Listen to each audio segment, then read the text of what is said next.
back. Another Lakers Fast Break podcast. It's Gerald Glass. Coming right back at you here for Lakers Fast Break. Pop Culture Cosmos, where we cover the latest news and trends in pop culture each and every week, twice a week, wherever you get your podcasts. Just about wrapping up on an edit for audio listeners out there.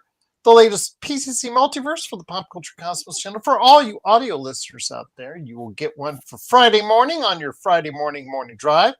You'll have your choice. You'll have a Lakers Fast Break and a PCC Multiverse for your Friday morning drive. So check it out as we cover the world of video games on the latest PCC Multiverse, including the Xbox rates going higher, but also as well so much to talk about, including GTA 6 and so much more. So go ahead and check it out here on YouTube at Pop Culture Cosmos or wherever you get your podcasts. Legends here from I Got Next Sports Media. Please go ahead and like and subscribe today to I Got Next Sports Media. And while you're in the mood for liking and subscribing, don't forget to go ahead and like and subscribe to the Lakers Fast Break. Become a member today for just $2.99 a month. And hopefully you will sustain that over the course of the summer. And it's greatly appreciated if you do. Plus also as well support great folks like Stone Hansen, of course, Alfred Esmond, Daniel Berry Sports Highlights, Yo, Empire Jet TV, all these great people, of course, Joe Soro and all of his stuff that he does, including the Joe Soro channel and the Experiment channel, which has had some issues today in regards to some internet troubles trying to get the Dodgers game on the air, although when it finally came on for people, Dodgers are kind of getting waxed right now, so not exactly the greatest viewing in the world anyway, so go ahead and hop on over here, but go ahead and make sure you check out all those other great places, all those other great people. The Lakerholics as well. I don't know what their status is for a weekend show. They can't seem to make up their mind on anything. I know they said they want to do a season-ending show, but then they don't commit to when the season-ending show will happen, so I will try to stir up the hornet's nest, so to speak, using the NBA vernacular and get the Lakerholics from Lakerholics.com back together once again. Make sure you like and subscribe to all these great people, all these great places, all these great things. It is greatly appreciated for all of us right here at the Lakers Fast Break. Lakers Nation, I don't know where Joe is. Joe is doing what he needs to do. He's sent out an invite like everyone else. I run the channel. I've been the one that's been doing the shows over the course of the past few years. Joe is a panelist on the channel and sometimes runs shows on this channel when necessary. But for me today and for most of the 1,340 plus shows, it's been me. So Lakers Nation, if you want to hear or argue with Joe today, I don't know when that is or when that can happen, but he also has his Joe Soro channel. I don't even know if he's doing a show tonight as well. So hopefully we'll find out. He's a busy guy. So it's Joe Soro. I mean, when you run your own company, you're helping to finance a game on Steam and then also trying to run the streaming stuff. It's hard. It's hard. And also piss everyone off out there as well. That's a hard thing to do. So, again, Joe Soro stops by. He's got an invite already. So hopefully he will indeed. But for now, it is, of course, Legend from I Got Next Sports Media. Legend, always great to have you here. Yes. I think Lakers Nation, I think you exemplify the vast majority of audience in this channel. I think that, Legend, if you take a look at the comments, I think is a synopsis of the past 2.5 years of this channel in detail right there. The problem is somebody came up to me one time and said, you know what, I really like your channel, but you guys got a lot of trolls. And I said, man, you got enough trolls as Lakers Nation does. I said, that's great, but I don't have enough people that actually like the channel or not trolls as much as Lakers Nation. So if only I had both, I would be really, really happy with that. But Legend, great to have you here. Before we get into the topic today, or I'm going to get into it because I know Legend cannot stay on very long. I am going to go ahead and ask him his thoughts on the NBA playoffs, starting with his team, the Golden State Warriors, suffered an injury in game one, but still managed to get the game pulled out as far as the Great victory on the road in Minnesota. Unfortunately, they were not able to follow it up tonight as they're getting waxed off the floor. And seeing the lineups that Kerr is trying to put out there, I can't say I would blame anyone for getting waxed on the floor there tonight. The only thing I say this is you've got about a week, maybe even longer, depending on the severity of the hamstring strain for Steph Curry. Jimmy Butler has to become playoff Jimmy. He didn't become playoff Jimmy tonight. Are you concerned as the series continues to go on a little longer that playoff Jimmy is not to be found? I'm a little concerned, and I kind of expect them to lose tonight because that's a lot to ask of this team to try to win this series without stuff. So I kind of expect that this was going to be a loss tonight, but I am a little concerned if playoff Jimmy going to show up without stuff. You're going to need him to give you about 25 or so. You're going to need that from Jimmy at this point. And Mhm. another thing I'm a little worried about as well when I watch our team play. Mhm. Sometimes offense get very stagnant. It be some stretches where they struggle to score. I love pods, but it be moments pods just can't throw a rock into a pun at this point. And that's something that I really do concern about going into this series. So I feel Okay. like there's some offensive issues that's going to begin to show without stuff right now, and that's what we saw tonight. I think the first quarter they only scored 15 points, and that's not going to cut it. No, That's that no, they offensive start off. issue.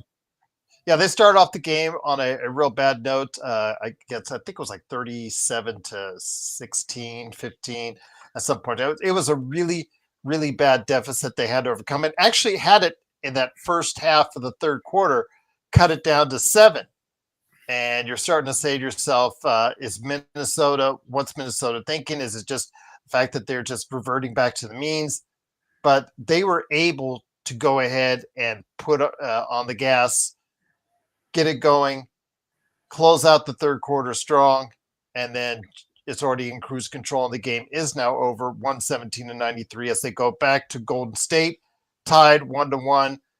Your thoughts on this? I'm having a feeling because of the Steph Curry injury, this is probably going to go at least a minimum 6 games.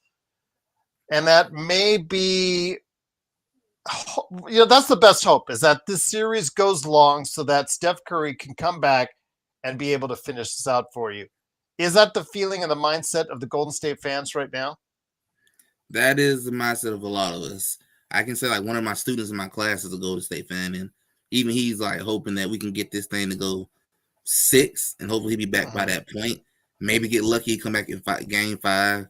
But at this point, you gotta hope that this squad can at least squeeze one win when we go back home, get one, and come back to Minnesota 2-2. That is our best shot at this point to stay in this series. The biggest thing I worry about is we go home and we lose both of these 2 home games. That happens, series over. I'll say series is probably down. You gotta split it. Okay. And I can't say I blame you on that. If we'll see what the tone is set this weekend when game 3 happens in Golden State. But a funny thing happened in some of the other contests that are out there, especially in the Eastern Conference. I mean, the Western Conference, I think that first game by Denver may be, I don't want to say an anomaly per se, but OKC in that second game really set the tone with a almost 50-point win. I think things will get serious now as it gets to Denver. We will see how fast Oklahoma City can acclimate itself. The one thing that they do have is they have a deep bench and a deep roster. So those that are getting tired or short in minutes because of the altitude can be offset by the fact that they can run 10, 11 quality guys out there. Your thoughts on this series before we get to the Eastern Conference? Because I got a really interesting question to throw at you in regards to what's happening in the Eastern Conference. I would definitely say Oklahoma could easily been up 2-0 right now. If the game winning situation in game 1 didn't happen and they would have executed better, they could have easily won game 1. They came out and really took care of their business in game 2. That game was over before halftime. So right now, I think that series is more interesting than what people think it is. But I Mhm. still think Oklahoma's going to end up beating Denver and probably 6, maybe 7. But if I'm Mhm. them, I would probably try to stay away from 7 because of what I saw in game 1 when they got tight and they couldn't execute and showed that young team experience situation. That's what I worry about happening if they go to game 7. So they take care of their business when they go to Denver. Try to end this series in 6. Avoid 7 Or 5. or You 5, know even what? better. If they take the third game in Denver, they could really seriously take both in Denver, and that would just be a killer. Because I think right now, all the momentum is with OKC, and we'll see. Yeah, they're heading into Denver. Denver's used to playing in that altitude. We'll see how it affects everything that's going on. What's up, Jeff? Great to have you here, my friend. What's going on with that series? But again, OKC has a lot of confidence heading into Denver, coming off that nearly 50-point win, indeed. But I want to go ahead and talk about the Eastern Conference before we get into the main topic. And once again, it is Legend from I Got Next Sports Media. He's stopping by for a few minutes to go ahead and talk about today's NBA playoff standings and what's going on with the NBA playoffs. Golden State, of course, going back to Golden State, tied 1-1 after getting shellacked today by Minnesota. And then also Minnesota, I guess they were worried at second for Anthony Edwards. He got the scare with the ankle injury, but looks like he's going to get it out, and he continued to play in the game, and we'll see how that ankle feels going into game 3. But in the Eastern Conference, as Joe, Lakers Nation, you got your wish because Joe's coming on here in a second. But Legend, before you head on out, I want to hear your thoughts on the Eastern Conference playoffs. You got both favored teams down 0-2, and they're both headed to the underdogs arena for the next 2 games, Indiana and MSG in New York. Which of these 0-2 teams do you have more confidence in pulling this series out?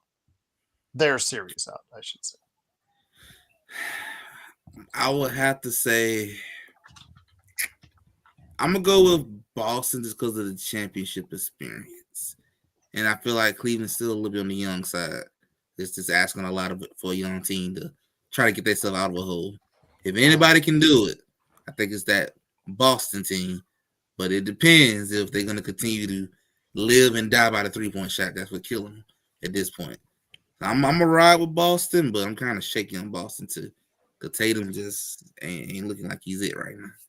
We also got to remember in Cleveland, they have a myriad of injuries for the first time. I think literally all season long, they are now experiencing some injuries at what most likely is the wrong time of the year to have it. Predicated on Darius Garland having a turf toe, which if you've had that, that's pretty nasty stuff right there, especially if you're not a football player or a soccer player. And when you have that outside of that, it just makes it even a little bit worse. Plus also as well, Hunter and Mobley also have had injuries, I believe both ankle injuries, if I'm not mistaken. So yeah, it's kind of troubling for Cleveland that it's all happening at once. And they're going into a very confident Indiana home right now, with Indiana really playing at a high. Halliburton, after his game-winning shot and big balls routine out there that he got a warning from the NBA by, it looks like, again, Indiana, I would agree with you. Even though there were some great victories by New York and the New York Knicks, Legend, I would have to lean towards Boston right now. And Joe, I'm going to get your hot thoughts in your sec. But Legend, I know you have to go here because you said you would give me 15 minutes. But at this point, for the playoffs this weekend, what are you excited for the most, my friend? I would honestly say the most I'm excited for, and it's crazy, I'm actually more excited over this game than my Warriors, is seeing how this Knicks and Boston game gonna continue to play out. Because I would be completely shocked if the Knicks manage to win this series. That's gonna be huge if they manage to do it. I have to watch first take at this point just to see how Stephen A is feeling, to see his Knicks on the verge of the NBA Finals. He's a happy man right now, and for a lot of other reasons as well. But it is Legend. Legend, what you got coming up on your channel before you head on out, my friend? I will be doing another NBA Talk podcast this upcoming weekend, like I did yesterday, and just talking more about the continued round 2 and discussing what's currently going on through the playoff and discussing if my Warriors still got a chance or if we finna be going to Cancun with everybody else. There you go. We'll find out who is going to Cancun. You won't find out this weekend, most likely. You'll find out probably sometime earlier in the week. We'll probably have a better idea what's happening with that. But it is, of course, Legend from I Got Next Sports Media. When you can stay longer, my friend, give me a holler, and I'll make sure you come back on to share your thoughts on the NBA. It is Legend. Go ahead and check them out at I Got Next Sports Media. Thank you, my friend. I know you got an early day in the morning. I wish you well. Wish you a great weekend. Good luck to your Warriors. And please don't hesitate to come back on when you can, my friend. I will do. You guys have a good night. Hey, make sure you guys subscribe, especially a Laker fan. If you have no reason, you need to subscribe. Absolutely. Take care, guys. Well, you too, my friend. Well said. It is Legend from I Got Next Sports Media. Please go ahead and check them out there. But also here today is a good man indeed. It is, of course, Joe Soro. Like somebody calls out for Joe Hendry and he appears. Somebody calls out for Joe Soro and he appears. It is, of course, the man behind Simblades with a Y.com. The Joe Soro experiment, which they finally have. Do they have that up and running now? As far as is the game on? I think it is. Not exactly the greatest game to watch. And also, as well, of course, his corrupt game on Steam. It is Joe Soro. Joe, good to have you here. Before we get into Giannis and the Lakers and all that, I want to ask your thoughts on the playoffs so far. You just saw without Steph Curry, it didn't look good at all for the Golden State Warriors as they got trounced in Minnesota. Your thoughts as it heads back to Golden State. Do you think Golden State with playoff Jimmy, if playoff Jimmy comes around, has a chance to go ahead and hold out until Steph Curry gets back so they can finish out their series against Minnesota? I think Steph is toast for the next few weeks. They're being optimistic, but usually a hamstring or a groin is, especially with his mileage, that usually spells trouble. Doesn't really go away.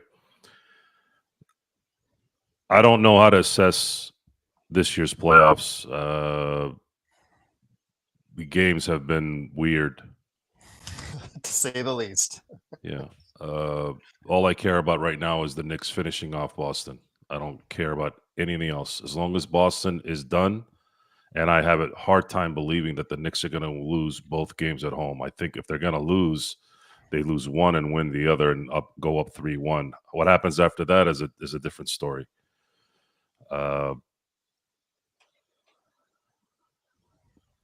The pressure of Boston winning this year is pretty high because the noise is already coming out that their $500 million payroll won't really be a $500 million payroll this summer.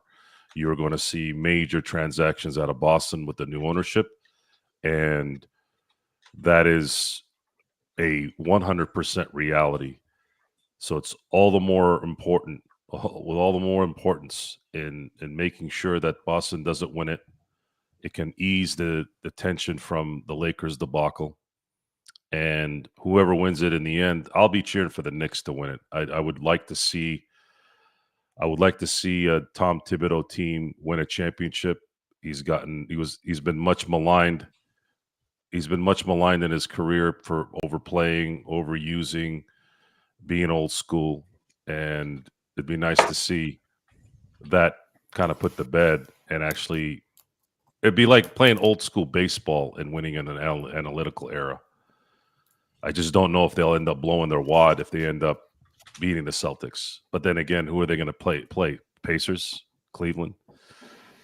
I'd say the favorites are still going to likely be Oklahoma City to win it, even if Boston gets past them. Because I think they're probably the hardest matchup for the remaining three teams in the East. An injury would have to succumb to their demise, which seems to be happening lately.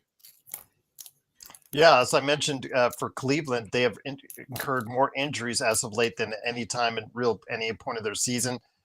So it's very concerning. But you're right. I think Legend is right. Of the teams that are down 2-0, I think Boston is the more likely to come back in the series. But Joe, as you and I know, but wait a minute. How? But wait a minute. May I? well, Be for the our fans devil's- out there, Magic Man Sean Grice, the madman from Toronto, he did pop in on having to go ahead and crash through like the Kool-Aid Man right here to crash in. Come in. Go ahead, Magic Man. I was going to set you up, but you set up yourself, my friend. You did my work for me. All good. Thank you very much, Gerald. Yeah, I wanna vehemently disagree with Legend. What evidence is there that Missoula is a good enough coach for Boston to come back down 0-2? Well, they were down. Wait a minute. Wait. I was just trying to give you his rationale and reasoning. But Well, I've got one. In 2023, you were down 0-3 to the Miami Heat and still lost in a game 7. Mhm. So you were down 0-2 to the Miami Heat and still lost. So give me some rationale, like evidence that Missoula can come back, because he hasn't come back from this before. We're just saying because Cleveland has injuries right now to 3 of its top 5 players. In the case of Garland, I think it's something he'll need surgery on in the offseason because that turf toe is nasty. And Mobley, I think, and both Mobley and Hunter have sprained ankles, or am I wrong on that? No, I think they both have sprained ankles. So it's just based on health, Magic Man, when we're talking about that. I agree with Legend on that sense because it's based off of health. But as Joe said, if New York wins at MSG on the weekend in game 3, you know the odds. We all know the odds. Once a team goes up 3-0 in the series, it's toast. It's essentially toast. So even though Joe said, and he's right on that this has been a weird playoffs with so many comebacks, like the ESPN percentage meter, that thing needs to be thrown away in the trash because that seems to be like, the 99% victory thing seems to be going out the window like 4-5 times now. All that said and done, I just think right now that the Eastern Conference, to me, it's more interesting now than ever because you have the underdogs, Sean, in the catbird seat. Will both take it home? That's the question. Okay, so here's the better question, Gerald. Who, in your estimation, is better, more likely to win Game 3? New York in a chaotic, hectic MSG crowd, or Indiana, Gerald? I'm going to go with Indiana. I just think Indiana is playing with a lot of confidence and moxie and savvy right now, Sean. A lot of that is predicated by the most overrated player in the NBA, Tyrese Halliburton, who's taking that to heart. And I really think that they're playing a lot of confidence right now, Sean. I would tend to agree with you, Gerald, although I think it would behoove New York to just try and put their foot on the throat and dig in as much as possible, because in their history, they have beaten the Celtics, but they've never really beaten them down. Mm-hmm. That really hasn't happened. Even with Pat Ewing and those boys, they never played that. I think Pat Ewing played the Celtics once or twice in the playoffs, so it's not a huge rivalry. But given the history, this is a time when New York can punk Boston. Usually it's the other way around. Remember when the Yankees were up 3-0 on the Red Sox, Gerald? Remember that? Yeah. I don't think it's lost on a lot of New York sports fans either. So I really think the Knicks should take it upon themselves to just crush them in Game 3. But I'm like you. I'm more leaning towards Indiana taking a stranglehold in their series. Especially because of the injuries as well. I think that will play a factor. We'll see how they come back or not in Game 3 this weekend for both these teams. Joe, one final thing as far as the playoffs concerned, when it comes to MSG, I heard it said earlier this week that they think that that New York, that Game 3 will be the most important game for the New York Knicks franchise since 1999. And you and Sean, as historians, are very familiar with what happened with New York Knicks in the 90s. Do you think that's the case? And do you think they play like it's New York in 1999 on Game 3 this weekend? Well, if they played like they did in '99, then that means they'll lose because they always lost the biggest games in the '90s It's true. when it mattered. Good point. So they need to not especially think at home. they need to not think about the '90s because the '90s were a decade of missed opportunities over and over again. The Knicks have to continue to play defense the way they have and create the same problems they created in game 1s and 2, which was the Celtics were so beaten down at the end of the games they couldn't make shots. And that's as simple as it gets. This is a shot-making league. If you can't make shots, you're not going to win. And it's as easy as that. It's not a complicated sport. And the Knicks are due beyond the due date. It's time for them to win game 3 at home, win a game that matters for once. And that pretty much puts a seal on the Celtics.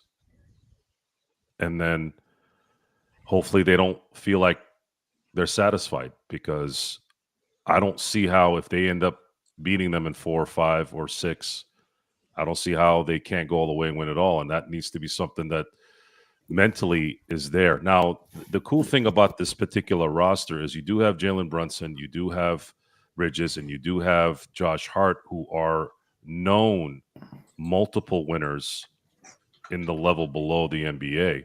So these guys are actually champions, and they're champions twice over. So there might be a difference there. I know Patrick Ewing won before he got to New York, but Patrick Ewing, the more I read about how he was during that time, the more I realize why Patrick probably didn't win a championship. And a lot of it had to do with Michael Jordan, but it also had a lot to do with Patrick Ewing's attitude towards things. This particular group plays for each other. And I know that's cliche, but when you really, really care about one another, you get that extra kind of jump on things. The caring adds another dimension to the game. The only players I ever saw that didn't like each other and still won multiple times happened to just be Shaq and Kobe. I don't think we'll ever see that again. But more often than not, it's that camaraderie, and these guys have won together, and they've won in that same region, and they have, barring a major injury, they have the tools to finish this off. Beating Boston in 2 games should put you in the driver's seat at this point. And if you beat them, I don't see why you're going to meet anyone else other than Oklahoma City. That's going to be a problem. But Oklahoma City, if you're going to play defense the way you are, could be neutralized if you can handle Shai Gilgeous-Alexander. And that's where I stand on that. Once again, it is a snack pack for you. It is Gerald Glassford, along with Joe Soro and Magic Man Sean Grice. Truly appreciate your watching, listening. Cannot thank you enough. We'll try to be on throughout the summer. I'm thinking like one weekend show, and then also a Tuesday and Thursday type deal for us going forward, unless we have special shows like on the draft and our free agent frenzy shows.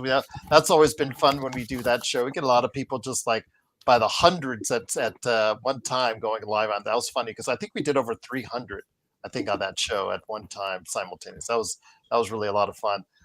Magic Man, let me bring it back down to you. Okay, the playoffs again are just side note for us, and the main event is what the Lakers are going to do going forward. So with that, some decisions are going to be made.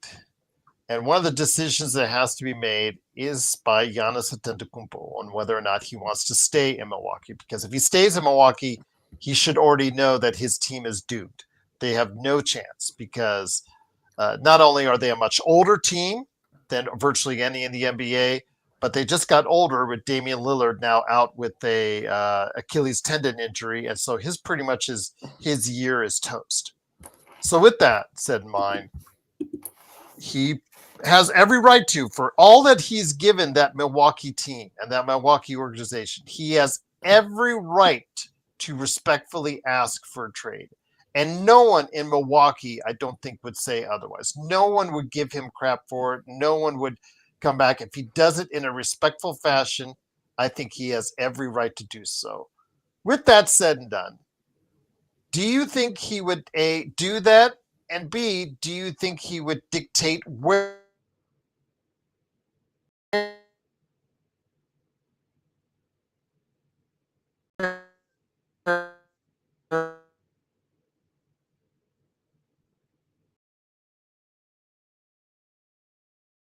he will?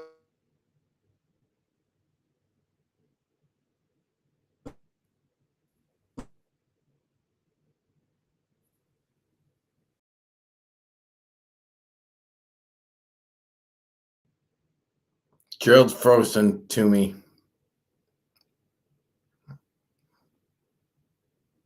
Joe, can you hear me? Yeah, Joe's frozen. And I can't hear you, Joe. There you go. I'm back. Sorry. Now I'm having the Joe router issues now. At least it's doing it in the off season. I'll just say that so I could go ahead. We can't hear a goddamn word you're saying, Joe. Joe is he can say it now. So there you go. But Sean, let me ask you again your thoughts. Do you think it's time that he goes to management and decides to go ahead and say I want out? I think if he wants to win another championship or two, Gerald, I think he's got the urgency to go to management and ask for that for sure. And as far as a list of teams, I'm not sure if he would do that. It seems to me the last time he was flirting with the idea of leaving, Gerald, was to potentially to Miami. Now, would you want to go to Miami now? I don't think so. They don't have much. I mean, the Lakers seem like they have a treasure trove of assets compared to what Miami has right now, Sean. Yeah, exactly. And then you compare that to the other teams that were listed, Gerald, the Knicks. So the Knicks would be intriguing to Giannis, I imagine, for all the reasons we're seeing right now. So it'll be interesting. I'd be very surprised if he was moved this summer, Gerald. I really would be, just because I don't think giving John Horst an extension means that Horst is going to just move Giannis just to move him. I think it's definitely an option for next summer for sure, but I just don't think teams in Milwaukee are both equipped to make a deal this summer. I don't see it happening. Joe, he's 31. He is now. He's like you talked about 28 to 32 being the prime of a player's career. You talked about right in that 4-year mix. He is teetering on the end of that 4-year mix. He's still the number 3 in the MVP voting, and many consider him still a top 5 player in this league. Your thoughts, my friend, is it time for him to ask out because he can see the writing on the wall as far as the future, at least the short-term future of the Milwaukee Bucks? I don't know. I don't know what he's never shown any indication of bailing out. That team has done everything for him, so maybe there is a sense of loyalty. He's won a championship. He wants to win more, but who's to say he's going to win if he goes somewhere else? So if I was him and I wanted control about where I wanted to go, I'd give it another year, see how things play out, and then make a decision next year. I would say send me to San Antonio personally. I wouldn't want to go to San Antonio. I would say send me to San Antonio with Wemby. Now that's a good question, guys. Okay, I'll start with you first, Joe. Why wouldn't you want him to go to San Antonio? Because I think San Antonio. First of all, I think something's shifting in Giannis. It's similar to what happened to Durant after he left Oklahoma City. There's this cynical, jaded personality that's starting to burst out. And looking at how the San Antonio Spurs operate, I don't know if that's going to be a detriment to that. There were things I remember hearing in the 90s when Dennis Rodman was there. And I know Dennis Rodman is eclectic, right? But they like to. This isn't a disrespect to the course material, but they like that Bible study over there. And I don't know necessarily if Giannis is going to be about that kind of lifestyle. I think the 2000 Spurs were unique more in more ways than one. They were unique in that they had stars on there that were obedient, which is rare to see. And while Giannis could be, I think he could be that guy, I guess. He's a pretty respectable guy and tends to kind of go with the flow. I've never heard anything negative about him and teammates. But I feel that he wants to go somewhere where there's a little bit more excitement. San Antonio is not an exciting place. Winning is exciting, sure, but he can go somewhere where he can win and be exciting. And there's a few places where he can go. There's a place in Miami. There's a place in New York. There's a place in LA. And I think that would be his next move. I believe the best move would be to go to Oklahoma City because he would almost guarantee a championship there with Shai Gilgeous-Alexander. And it doesn't matter who they would send. They could send both Hartenstein and Chet Holmgren and 4 first-round picks, and that would be a good transaction. I believe Oklahoma City would end up winning it all if they stayed healthy. So that's where I stand on that. If he's going to go to a small market, I think he should demand to go to Oklahoma City. If he wants to play in a big city, Miami, New York, or LA would obviously be the 3 spots. I think that's a very articulate point there. I would also say that building around Castle, Fox, and Wemby and Giannis is a very potent foursome, and that foursome is better than any foursome that the Thunder have. So I would just say that. I mean, the Thunder have a team of depth, but they couldn't match that top 4. I would say if that's a realistic option, the San Antonio Spurs would have to get the first pick, and San Antonio would have to send Cooper Flagg to Milwaukee. Wow, yeah. But if they don't, there's no one else in the draft as good as it will be. This draft will have some talent, but it won't be that one piece. That's the only way I see Giannis going to San Antonio. Should he demand to go there, there's gonna have to be either De'Aaron Fox in that deal or if I'm Milwaukee, you got to give me Castle. You got to give me Castle and some capital, and that's still a good move. It's still a good move because if you do have Giannis, Fox, and Wemby, you have a definite chance to do some things because you got all 3 tiers. You got your middle, you got your big, and you got your guard. That is the holy trinity right there. Now, you mentioned, guys, about the possibilities if Giannis were to ask for out and if you're able to do it sooner or later. Magic Man, you and I don't think that Miami just has enough assets unless he actually specifically says, I want to play at South Beach and South Beach only. I don't think that combined with what they have in draft picks or what they don't have in draft picks, plus their pool of players to choose from, I don't think anyone's enamored with Hero enough. I don't know if you want Adebayo because as his contract gets kind of expensive and for what he gives you in return is solid, but is close to $50 million a year, good enough for just solid play with Bam Adebayo. So that being said, I'm not sure, again, I'll reiterate that and I'll hear your thoughts. Is Miami a true destination for Giannis? should he decide to go ahead and walk on out. Yeah, I don't think so either, Gerald.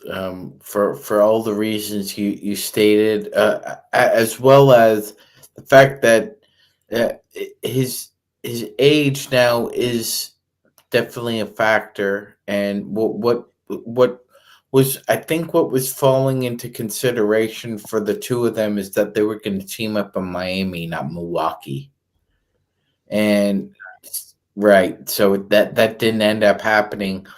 So now, when you look around the landscape, Gerald, in usually in the Godfather's case, normally one move follows another. So if he was going to bring Giannis in, he would have to have the object to bring somebody else in. And like we said, Gerald, there's not a lot of whales in the ocean this summer as far as free agency. So I don't think there's another sort of chip to fall for Rouse to take advantage of an opportunity to grab Giannis. Yeah, I don't think Miami's a realistic destination. So if that's the case, again, and Magic Man said, well, Joe, the free agent market, yet the Lakers do not have enough in exceptions to really land a marquee free agent if there was one this summer. But there's not a free agent, marquee free agent out there anyways, unless you consider James Harden that. And we've all seen James Harden implode in the postseason so many times. I don't know if you can consider that to be a top free agent, but it is what it is there. I will say, Joe, that if this league is going to be active this summer, it's going to be off of trades, and it's going to have to be off of a lot of trades. And I know that, again, in the chat, they said Oklahoma City, the Rockets have a ton of assets. But again, Joe, I think when you're dealing with a superstar like Giannis, if he wants to leave and go to a contender, I think it has to be on his terms. This case with Giannis or any other high profile, whether it's Kevin Durant, whether it's Sabonis, whatever names you want to throw in there in the trade market, there's got to be a lot of movement with trades because there isn't going to be much to be had in the free agent market this summer, Joe. Well, we have to wait and see how this playoffs finish, because I have a good feeling that Sam Presti's going to have to do something this summer should Oklahoma flame out again. They're going to have to make a big splash. I would call Milwaukee immediately after they get eliminated, if they get eliminated, before they're supposed to, and ask for Giannis. What do you want for Giannis? I have draft picks. I have up-and-coming players. I have players that are in their prime. Yeah, they're not Giannis's ilk, but these guys can be somebody you can build with the draft picks, and Oklahoma City has to get somebody to play with Shai Gilgeous. We know Boston is going to be trading a lot. They have to virtually cut probably 3 of those players off that roster. Otherwise, their payroll is going to murder them. Mm-hmm. So get ready for Boston, win or lose, for them to be trading. So is it White? Is it Porzingis? Is it Drew? Drew can be a huge asset for a team that needs one vet who's established. That's a definite. A perimeter defender. The Celtics payroll is almost as much as the Dodgers payroll. And the thing is, with the Dodgers payroll, with a lot less players. A lot less players. A lot of their money is deferred, which allows them to continue to sign bigger contracts. They also don't have an apron or two to have to worry about. So this is much worse. It's much worse. The previous ownership in Boston essentially said, we're going to sell this team anyways. Let's just go after it for one more title for the city's sake, for the players' sake. But for that, whoever has to clean this mess up, good luck. Good luck. Good luck. And I'd say Boston and the new ownership will take that hit if they can get through New York and get through and win it all again. I think they take that. Hey, we went through this. Now we have to unload. Hey, at least it got us a couple championships. So that's I'm sure how that's going to play out. The Lakers situation is likely going to be what third team will be involved in any trade that they do, which is going to be the obvious way of doing this because straight up trades are not going to work. They don't have enough assets to do it, to get quality players. And I don't think there's enough expiring contracts out there with talent that would be relevant with the Lakers either. See, but Pelinka already tried that. And I wanted to, Gerald, I'm glad Joe brought that up to the attention of the pod, because that's the question I wanted to ask you. Instead of, so Gerald, Rob Pelinka picks up the phone and he calls the New Orleans Pelicans, who are being run by a football team right now, and have been run by a football team probably for the last 10 years. Well, he's going to call Joe Dumars. Is who's Yeah. Well, no, he's going to call Joe Dumars, and Mickey Loomis will be somewhere in that room listening in on the conversation. But yeah, so Joe Dumars will be in there, and so will Mickey Loomis. And Rob says, yeah, you know what? You know that trade I was going to make with Charlotte, Joe? I'll make it with you. But instead, I want Herb Jones. Would you be all right with that, Gerald, if the Lakers acquired Herb Jones with the same assets they gave the Charlotte Hornets for Mark Williams? If you got Herb Jones. Why not just go ahead and take a gamble? I know Herb Jones, great defender. His shooting and his scoring ability, kind of shaky. Let's just be honest. It comes and it goes. But his defense is always on par. One of the best defenders in the league. But would you not just try to go a little bit farther, Sean, if you're talking to New Orleans and just sure, I want Trey Murphy the third too. Well, no, Trey Murphy, I think, is untouchable for them. I don't think so. The guy who isn't, I think is not untouchable is Zion Williamson. So Joe and I have talked about this before, and you were on for it too. Why not, if you're talking with them, if you're going to go with that far with Herb Jones, just go a little bit farther. Remember, you have 5. Just to give everybody again a clarity on this, they have 1 first-round pick they can trade, and up to 5 swaps. Yes, they can do. So just give everybody heads up there, outside of any player contracts, etc.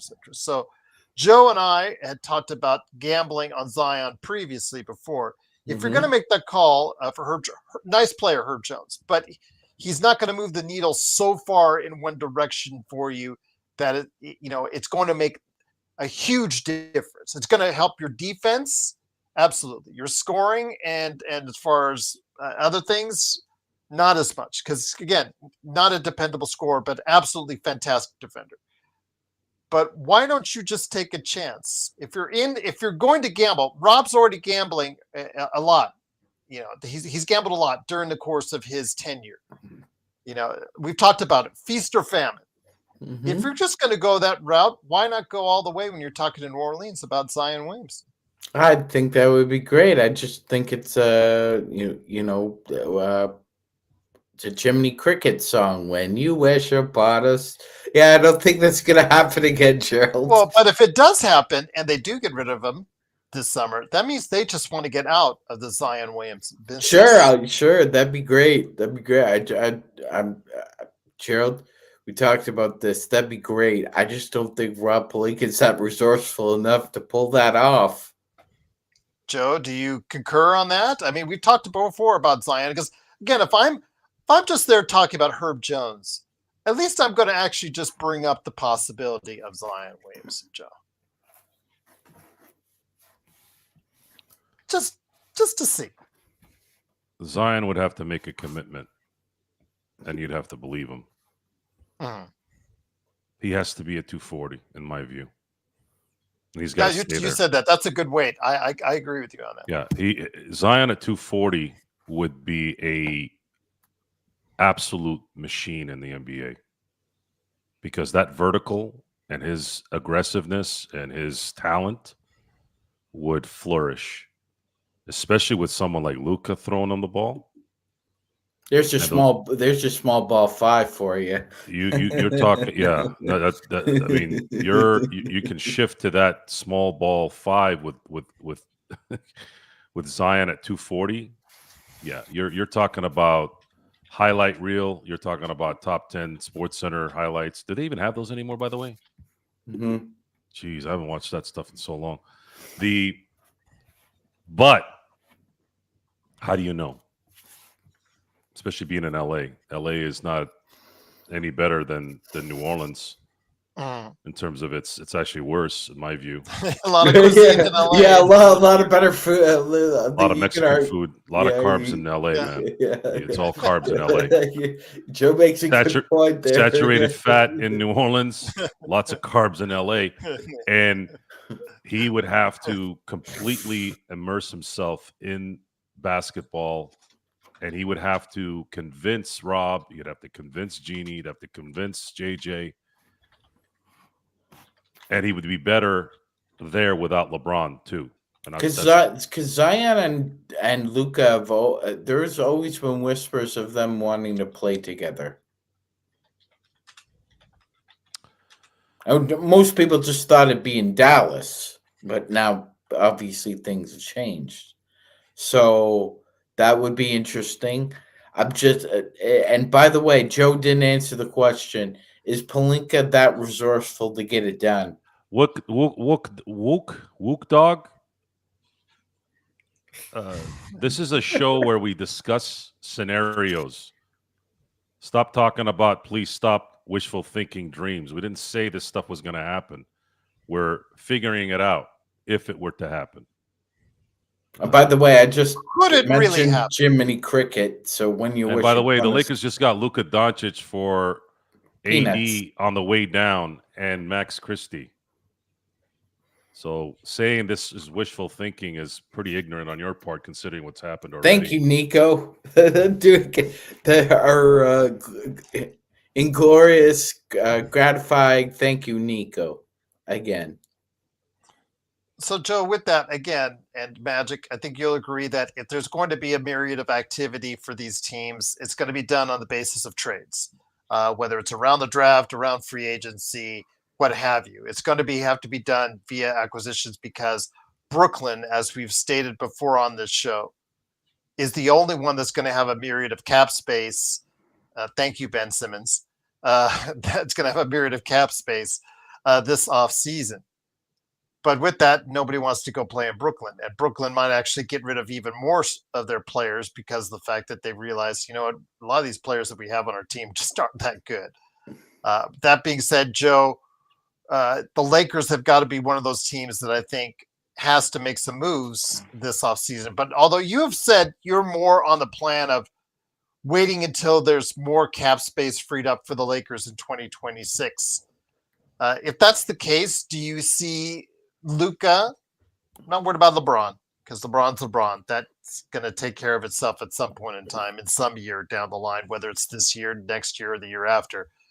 I'm worried more about Luka. Do you think Luka has that same timeline in mind with the organization, or is he going to go ahead and infer that the Lakers try to do something sooner rather than later? That's why you have an agent. The agent should infer that if you're going to take us seriously, what's your decision on the transfer and power? Transfer and power is Luka, which I'm fully confident that the Lakers are committed to Luka at the expense of LeBron. Not because we want LeBron out, not because LeBron is who he is. It's time. And you have control over that time in a year from now. And a year from now, you're going to have a lot of expiring contracts should you not trade them, as well as the biggest one in LeBron. And at that point, you allow yourself to have a lot of flexibility to make decisions, give offers. Who's going to be available next year? Not really. Even looking at the free agent market next year, I don't see anything too big. But you allow yourself to open up trade talks at least. And if Jokic and Giannis decide to stay the next couple of years and use their option to opt out in 2027, then you really have an opportunity to control that as well. But as I'm far not going to as say that there's a zero chance of Jokic moving, but I think Jokic might no, be it's not likely that he'll come to LA. But the point is, here's the thing. Mhm. Did anyone really think Durant was going to go to Golden State in 2016? It started to get weird towards the end when he did make a decision to go there, but that was kind of like why would he go to Golden State? They're already stacked there. But he did because he wanted to win. He was tired of being second on everything. I mean, he won that MVP in 2014, but that was voting fatigue. That should have been LeBron's MVP. And the Lakers are in a position where they have a player whom people want to play with because Luka gets along with everyone. Luka will give you the ball. Luka's game will enhance the better teammates he has who actually do score. And it won't be all encompassing. There won't be this cloud constantly like we've had with LeBron. LeBron is a energy zapper even when they're winning. He's the hot chick in a relationship that never shuts the fuck up. And you keep dating, you keep staying with this lady because you're worried about losing half your money, especially if you're in California. You just leave everything on red. Yes. He is the most energy draining superstar I have ever seen. And I watched Shaquille O'Neal for 8 years. Shaquille O'Neal was like, you were like babysitting that guy. You had to babysit him. I'm going to tee this up for you, Joe. Lakers Empire says, I've heard a lot of rumors that people don't like playing with Luka. So, Joe, you're wrong. Everything that dickless schlep says is the opposite of what happens. I just ignore him. He's a fucking idiot. Oh, okay. I thought I was going to set that up for you. Like He's T-ball. got like 3 accounts that he's on probably right now talking shit. He's flapping. He's going over. Man, we've got other people that do that. That's just a lot of work going from profile to profile to make comments. Guys, just calm down. Just choose one profile. You'd be more productive flicking your balls in front of a mirror, to be honest with you. At least you can see yourself smiling a little bit.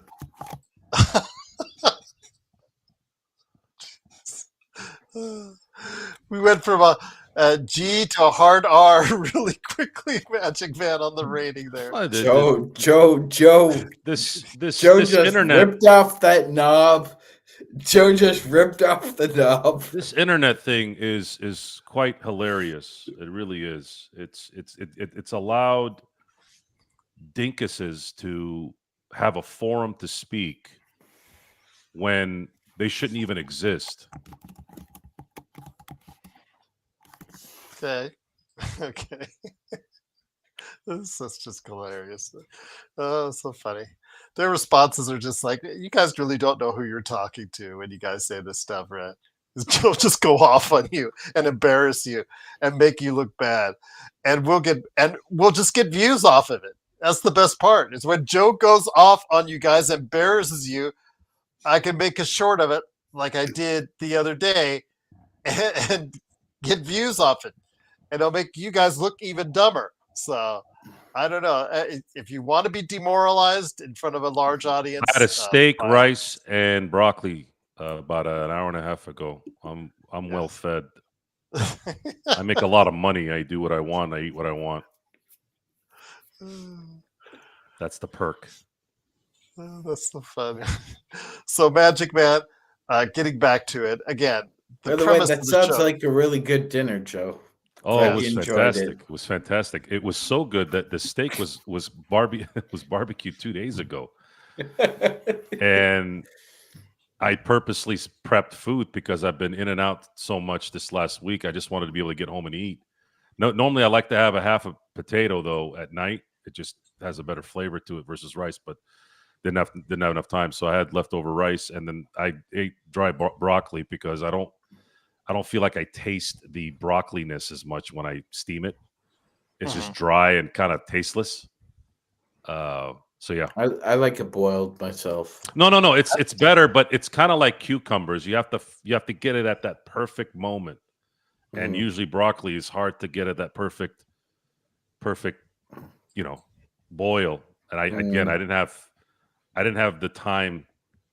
I wanted to watch the game, the Dodger game, and kind of get my food out of the way so I could just focus on the game and eventually get on the show. Yamamoto would have focused on the game as well. Well, I mean, Yamamoto has been pitching for almost a year and a half, and that was his first shelling. It's bound to happen. you know what? Yeah, but the body doesn't say it's disgusting. Body says thank you for the nourished, easily digested food. Those are good nutrients right there. I'm not sure who's trying to argue against us, but you're a fucking idiot. Those are good nutrients. With that said, it is again the Lakers fast break. So Magic Man, I turn to you. It's not wishful thinking. It's just, again, something where the writing is on the wall for Milwaukee, Magic Man, when it comes to Giannis. And I could easily see it happening, where he just says, you know what, my time in here has been great. I've been very loyal to the franchise, but I'm 31. The injuries are starting to pile up, and I'm not getting any younger. I want to go where I can still make a difference. I'm at a high level still playing in the NBA, and I can still affect the team's chances in winning a championship. Now, we saw where he's not – I don't think he's the defender that he once was. We saw Halliburton prove him wrong on a couple of occasions on those ISOs. And I was like surprised that like Giannis, even with his long arms, could not get to Halliburton. Your thoughts, though? He can still make a difference. He's still one of the top 10 players in the league by virtually everyone out there's estimation. Where do you go? Where do you think he will go to make a best difference? That's best. Again, the Lakers, I think he would be a good fit. I think, like Joe said, that Luka is a great option for him if that's the case. But I'm not sure if ultimately he asks out that would happen, because I just don't know if he would be decisive enough to say, yeah, I'm going to go to the Lakers. Yeah, it's really good. It's a really good, great question. Little layers to it. I think so. Joe already kind of alluded to it. So the best situation for him to end up in would likely be Oklahoma City. Gerald, his window would be wide open for probably the next 4 or 5 years. I think his quickest way to try and win would be to go to the Lakers or the Knicks. However, if you're going to go to the Knicks, I think that's another Carmelo situation, Gerald, where you're cutting off your nose to spite your face. You're acquiring a great player, but you're probably going to have to give up a lot of that great depth that you've acquired already, and surrender that in order to attain Giannis. So I think the Knicks would have cold feet about that personally. We ruled out Miami. So I honestly, Gerald, I think it's between, kind of the Lakers, Oklahoma City, San Antonio, and probably some other mystery team that we're not really have on our radar right now. Fair enough. But because the list of destinations that aren't from him, just people surmising, are big markets. There's nothing to say that Giannis wouldn't go to another small market either.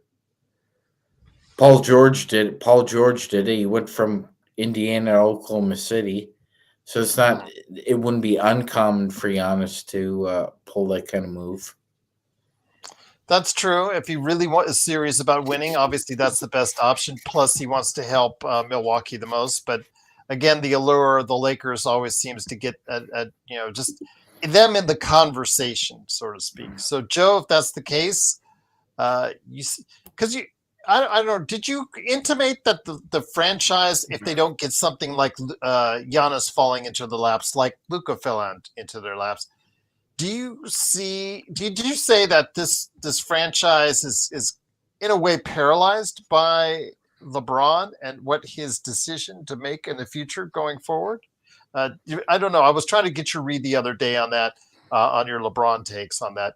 Is that what you were in a nutshell intimating? That LeBron is handicapping the Lakers. Yeah, paralyzing, with his, whatever decision he's going to make, how much he makes, his age, what, the basically the synopsis of it all. I was trying to He would if they extend him. do the 1-and-1. Correct. Again, that would be suicide. But if whatever happens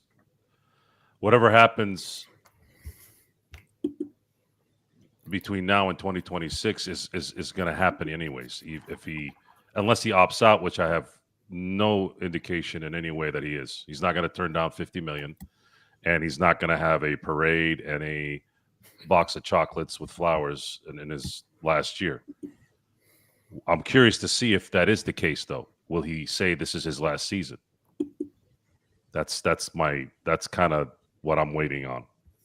The Lakers have to make that decision in terms of not extending him.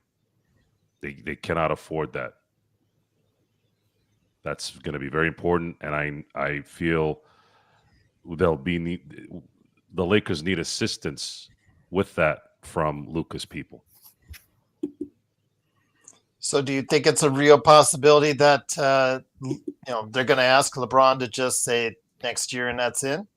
I know you said you want that to be the case. That has to be the case. It's not about what I want. It has to be. If the Lakers are serious about contending, they have to change. Mm-hmm. It has to go. LeBron is a fancy hood ornament right now for the Lakers. That's all he is. There's no substance in where it matters. All we're talking about all year round is about how he's 40 years old and how amazing he is at getting stats. That's all we talk about with him. And I'm sorry, that ends now. I don't give a shit if he averages 50 points a game next year.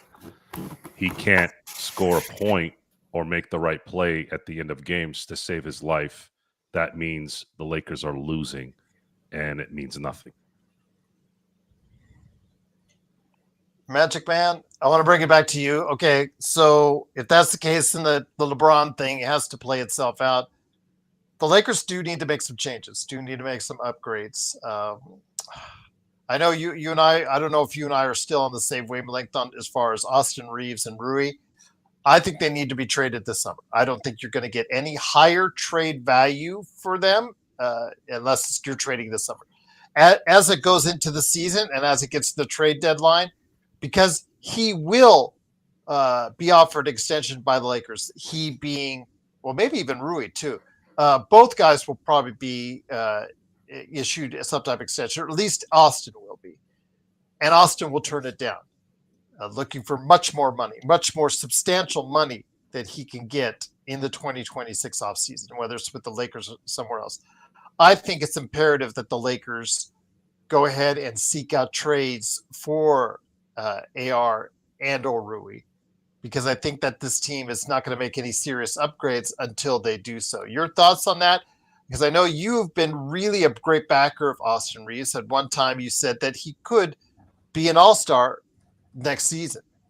If that's still the case, are you still with me, or are you thinking somewhere else? Or are you waiting to see if how this plays out with AR, and if he can still maintain that high level of play? Oh, thank you, Gerald. Excellent question. Yeah, I did state that I thought that on a team with Luka Doncic and LeBron James, Austin Reeves could be that third all-star on a team, especially with that kind of hype and attention. Outside of those influences, Gerald, I think he's borderline. I think if Tyler Hero can make an All-Star, can get voted to an All-Star game, Gerald, Austin Reeves can. I've made that argument before. I'll continue to make it. I don't think he's going to be a Laker next regular season, I don't think Gerald. Rui or him will be a Laker I don't think so. 2020. I think they both will walk. And the thing is, do you keep them or try to keep them as long as you can, and let them walk, or do you try to trade them for value? That's the question you have to ask yourself, Magic. That is a question, Gerald, and I'm with you. I would try and get as high a value for both of them as I could because they're both going to walk. Okay, fair enough. Fair enough indeed. Joe, do you agree with Magic and I then? Again, I'm thinking if you let this play itself out with both Reeves and Rui, both of those guys, you let them walk in free agency, there's going to be many more teams than just Brooklyn that's going to have cap this time next summer. So with that being said, do you let it play itself out with Austin and Rui on the team still, or do you trade them while they still have a pretty good value coming up this offseason? Naturally, you'd want to get value, yeah. However, I wouldn't be too concerned next year because you're freeing up between both of them. You're freeing up $31 million, and then you got LeBron coming off the books for 50. People are going to come to LA to play with Luka, man. I'm not even worried about that. You just got to put yourself in a position where you can. That's going to be key here. Got to build around Luka starting this summer, even if it's a small transaction. At least a center, which I have full confidence that the Lakers are they're gonna go and get a center, and they're gonna give it another run with this because they have no choice. LeBron's not going anywhere for another year at least. So try to maybe add if you can add another perimeter player that can actually do something. Maybe that person is in the second round that they pick, and he happens to be a guy that just comes out the gate that's playing like Podziemski, right? Something like that. Uh-huh. And then you have that one transaction that you're able to make where you can get a legitimate starting center. Now, with Luka having a training camp, a summer, a good amount of time off, he comes back next year focused, not worrying about his house, not worrying about Dallas, not worrying about what's going on around LA with the fires. You go straight, put your head down, and understand that Luka Doncic, should he play 75 to 80 games next year, is likely going to be the MVP.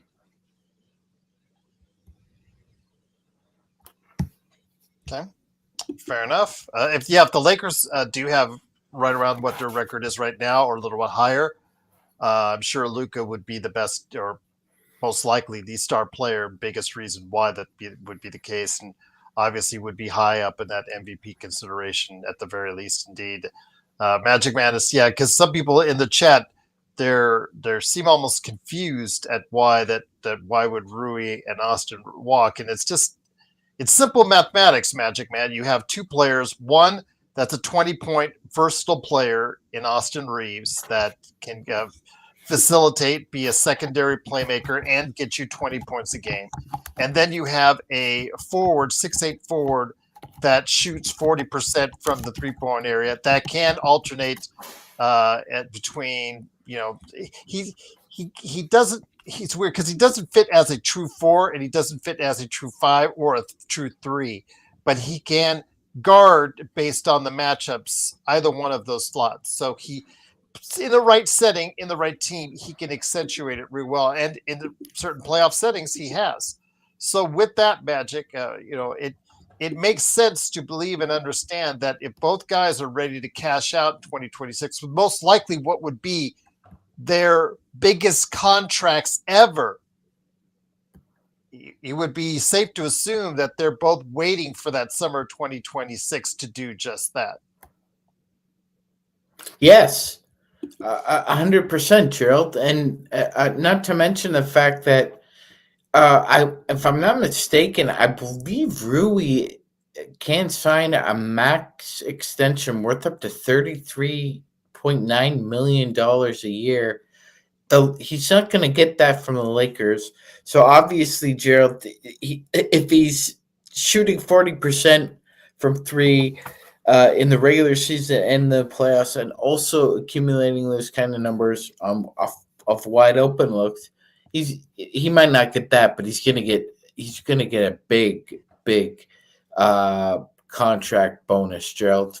And it won't be from the Lakers. It'll be from somebody else. Because like you said, Gerald, you can walk out the door and there are 8 offer sheets waiting for you right there before your eyes even hit the sun. The agent's got the papers right in front of you. Who do you want to sign with?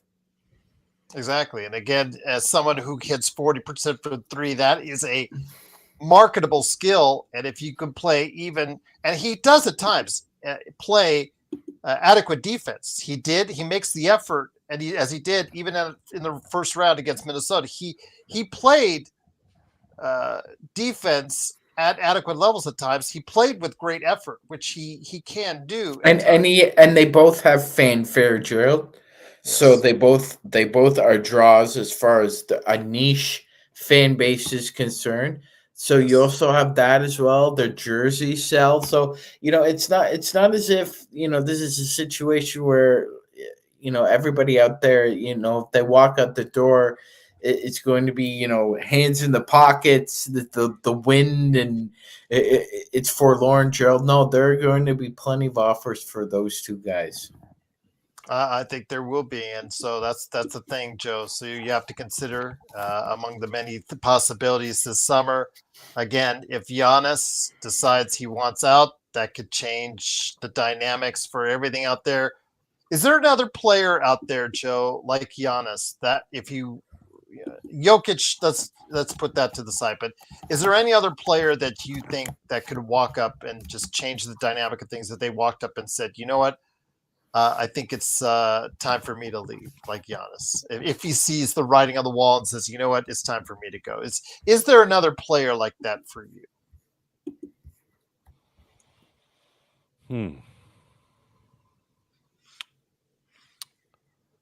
I don't think so, because I don't think Jokic wants to leave Denver, and I don't see Jaylen Brown or Jason Tatum wanting to leave Boston yet. Okay. There's really not a lot of guys that are going to be impactful like that. One extension kicked in for both for either of them this year, and the other one kicks in next year. Am I correct on that? Mm-hmm. Okay, just want and in the case of one of them, what was it, Brown or was it Tatum? It goes into the mid-70s as far as millions of dollars. I thought it was Brown. Okay, so that gets very expensive very quickly, and like you said, Joe, if they are paying a substantial, if they're paying more in tax than they are in regular salary, which could be a very well possibility if they try to keep that team together. Yeah, the economics just don't make sense, and I assume that 2 or 3 of those players of that core will probably be traded at some point in time. It just is a question: is the Lakers at all, or would they be at all in the mix for any of them? But the Lakers do have to make some changes and do have to make some upgrades. Go ahead, Matt. Yeah, Gerald, I was gonna say there's really only one. So next year, if the wheels come off the bus and things are turning sideways again, Cade Cunningham might ask Detroit to send me somewhere else. Really? That's one that I wouldn't expect, because he's just young, just got through his first playoffs. Wow. So if that goes back south, they go back down to the 14-win team that they had. That could be that could be a difference if they went from a 40-plus win team to a 14-win team. That I could understand that, as far as that being a different dynamic. And we've seen he is now playing at the level of what he was picked at as a number 1 pick. So that would be very interesting to see. Also, Wemby. If this doesn't work out by the end of the decade, could you see that happening, guys? Like, let's say 29-30 and that around. Could you see that happening? Yes. I think Wemby would be impatient. I really think Wemby would be impatient on that, because I've talked to during the draft process. I knew Rafael Barlow. I knew Michael Weisenberg. I knew other people that got a kind of a beat on him, and through that Stone Hansen as well. got some his competitiveness. I think is at a level that few players really have, and in doing so, if San Antonio does not build a winner down there or consistent winner by the end of the decade, yeah, you could see him want to bolt as well. But I don't know where the Lakers. I can see Devin Booker possibly too. And that's the thing, because I heard Devin Booker is a no touchy, and I think right now, Joe, considering Phoenix's financial position and the fact that KD is not going to get you a haul back because he's 37 years old and he's no longer bringing the value on his return that he once did, I think Devin Booker would be the best option for Phoenix to trade right now. So looking at looking at the contracts, this is another thing to consider for 2027. Devin Booker, Devin Booker actually has. His contract runs through 28. I'm sorry. Karl Anthony Towns, he has a option as well after 2027, player option. Jokic obviously has one. Giannis has one. Rudy Gobert has one. Coincidentally, Anthony Davis has one. Next year, Trae Young has one, which that's not going to happen because you have Luka.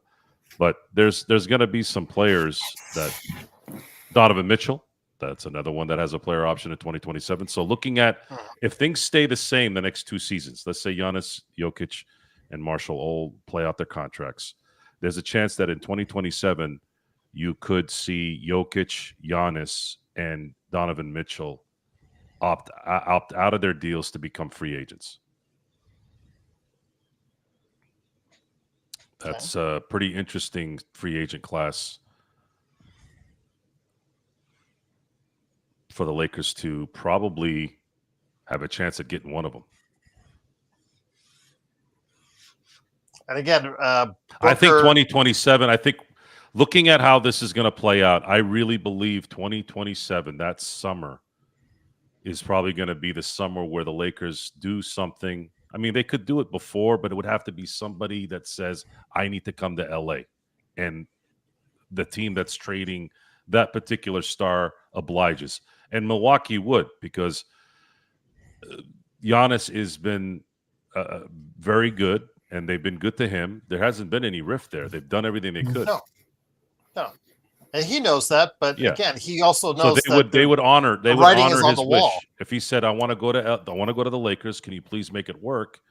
Then at that point you're gonna have something work out there in some way. And the scrub fart Buck fans who don't like it and want to whine and complain, oh no way, not the Lakers, not the Lakers,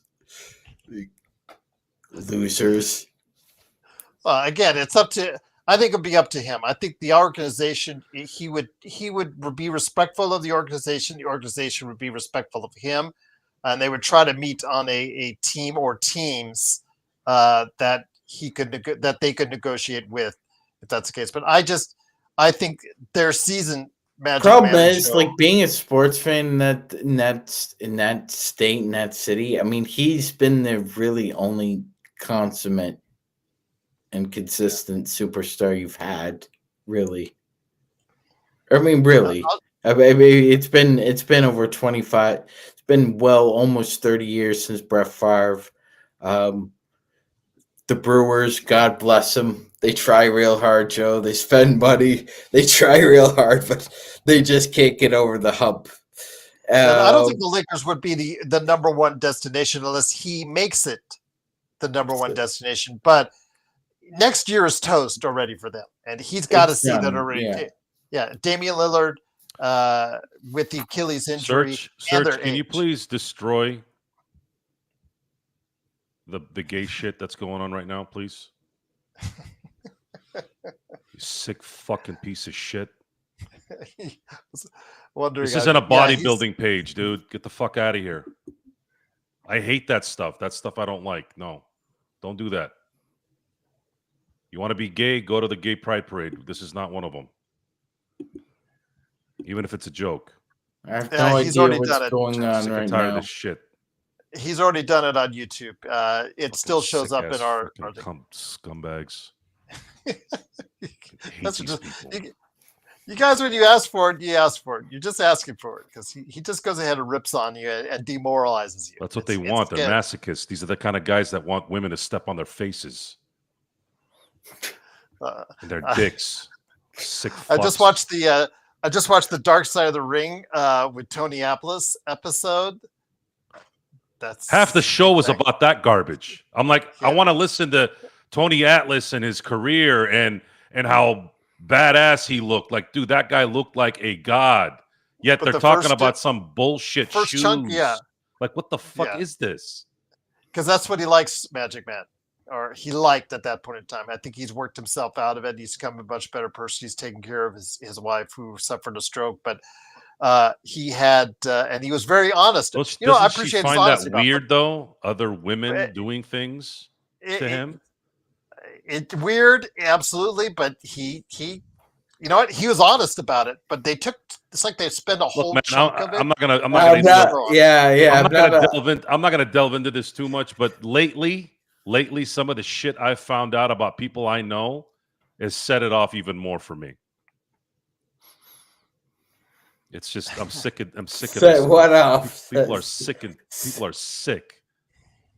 People Yes. are freaking sick. They're disgusting. I know, Serge. Again, Yes. it's going to so much work by putting multiple accounts out there. If you do it, that's a lot of work for you. I don't know why. Do you want to be all those accounts banned or humiliated? After a while, search they'll go away if you keep just Yeah. setting them off. But this is stupid now. Now it's getting out of hand. Every other post was some garbage. It's like, No dude, what are you baby doing? oil. You want to talk? You want to talk sports here? You want to jerk off? Go jerk off somewhere else. We're grown ass men here. This isn't So- MySpace, XXX, whatever the hell it is. I have no idea what's going on right now. It's okay, John. Maybe you don't want to know. I'll just leave it at that. But before we head on out, Joe, we'll get it back to you on a basketball question. Get back to you. Who is feasible for the Lakers, in your opinion, this offseason? Again, Giannis, we've used that as the header. That's just in case he decides to ask out.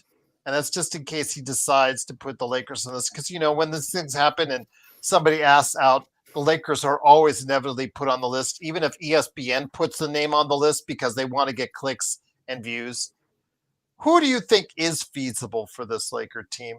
And don't say Kevin Durant, please, because Kevin Durant does not make us – he makes us older, but it doesn't make us much better. I don't think it's going to be a star this summer. It's going to be an integral part of the pieces they need to fit around Luka and LeBron. I keep hearing things with this Durant thing. I don't know if it's just wishful thinking, but I keep hearing something about Jalen Duren. And I keep asking myself, why Detroit would Detroit do that? Why is there noise out of Detroit? Because I've also not heard Detroit say no. You would I think thought they said no originally before because that no, the Lakers but usually it's dead set. Hey, we are not trading Duren. I don't care how many people throw something here. Just I haven't heard anything like that. So what does that really mean? Reportedly, the reports are, since we're going off of rumors and reports, like what was said earlier, that they went to Detroit first about Duren before they went to Charlotte. Yeah, they asked for too much, which means they would train him, but they want more. But Duren would be the guy. To me, Duren would be exactly the guy they need up front. He'd be perfect. If they can find that somehow, if they gotta send Rui or send Austin, they can't send both. But if you gotta send one of those guys, I think it's worth it. Because you still need a perimeter player that can break down a defense a little bit and get to the basket. I think that's also just as important as a starting center, so that it can relieve a little bit of pressure off Luka and LeBron. I think they would be interested in Rui because the fact is, Magic Man, correct me if I'm wrong, Beasley is a free agent. He is one of, but then also I think either the Tobias Harris or Tim Hardaway Jr. combo is on the other side of 30, and you may not decide to keep one or both of those guys. So if you get Rui, you would be substantially younger at that position with the same amount of success ratio. Rui actually fits well on that squad, Gerald. That's actually Yeah. a pretty good move there. Yeah, I agree. So if you throw some swaps and Rui or whatever you need to fit around Duran's salary, I could see that happening. Although Austin Reeves, they've had an issue trying to keep Joe that shooting guard position, not been able to find a perfect fit at times, either through injury or through just circumstance. They've drafted at that position to play off of Cunningham and haven't found a perfect fit. Do you think Austin would be a good fit in Detroit alongside Cade if that was the case? I'm just bringing back both. Sorry.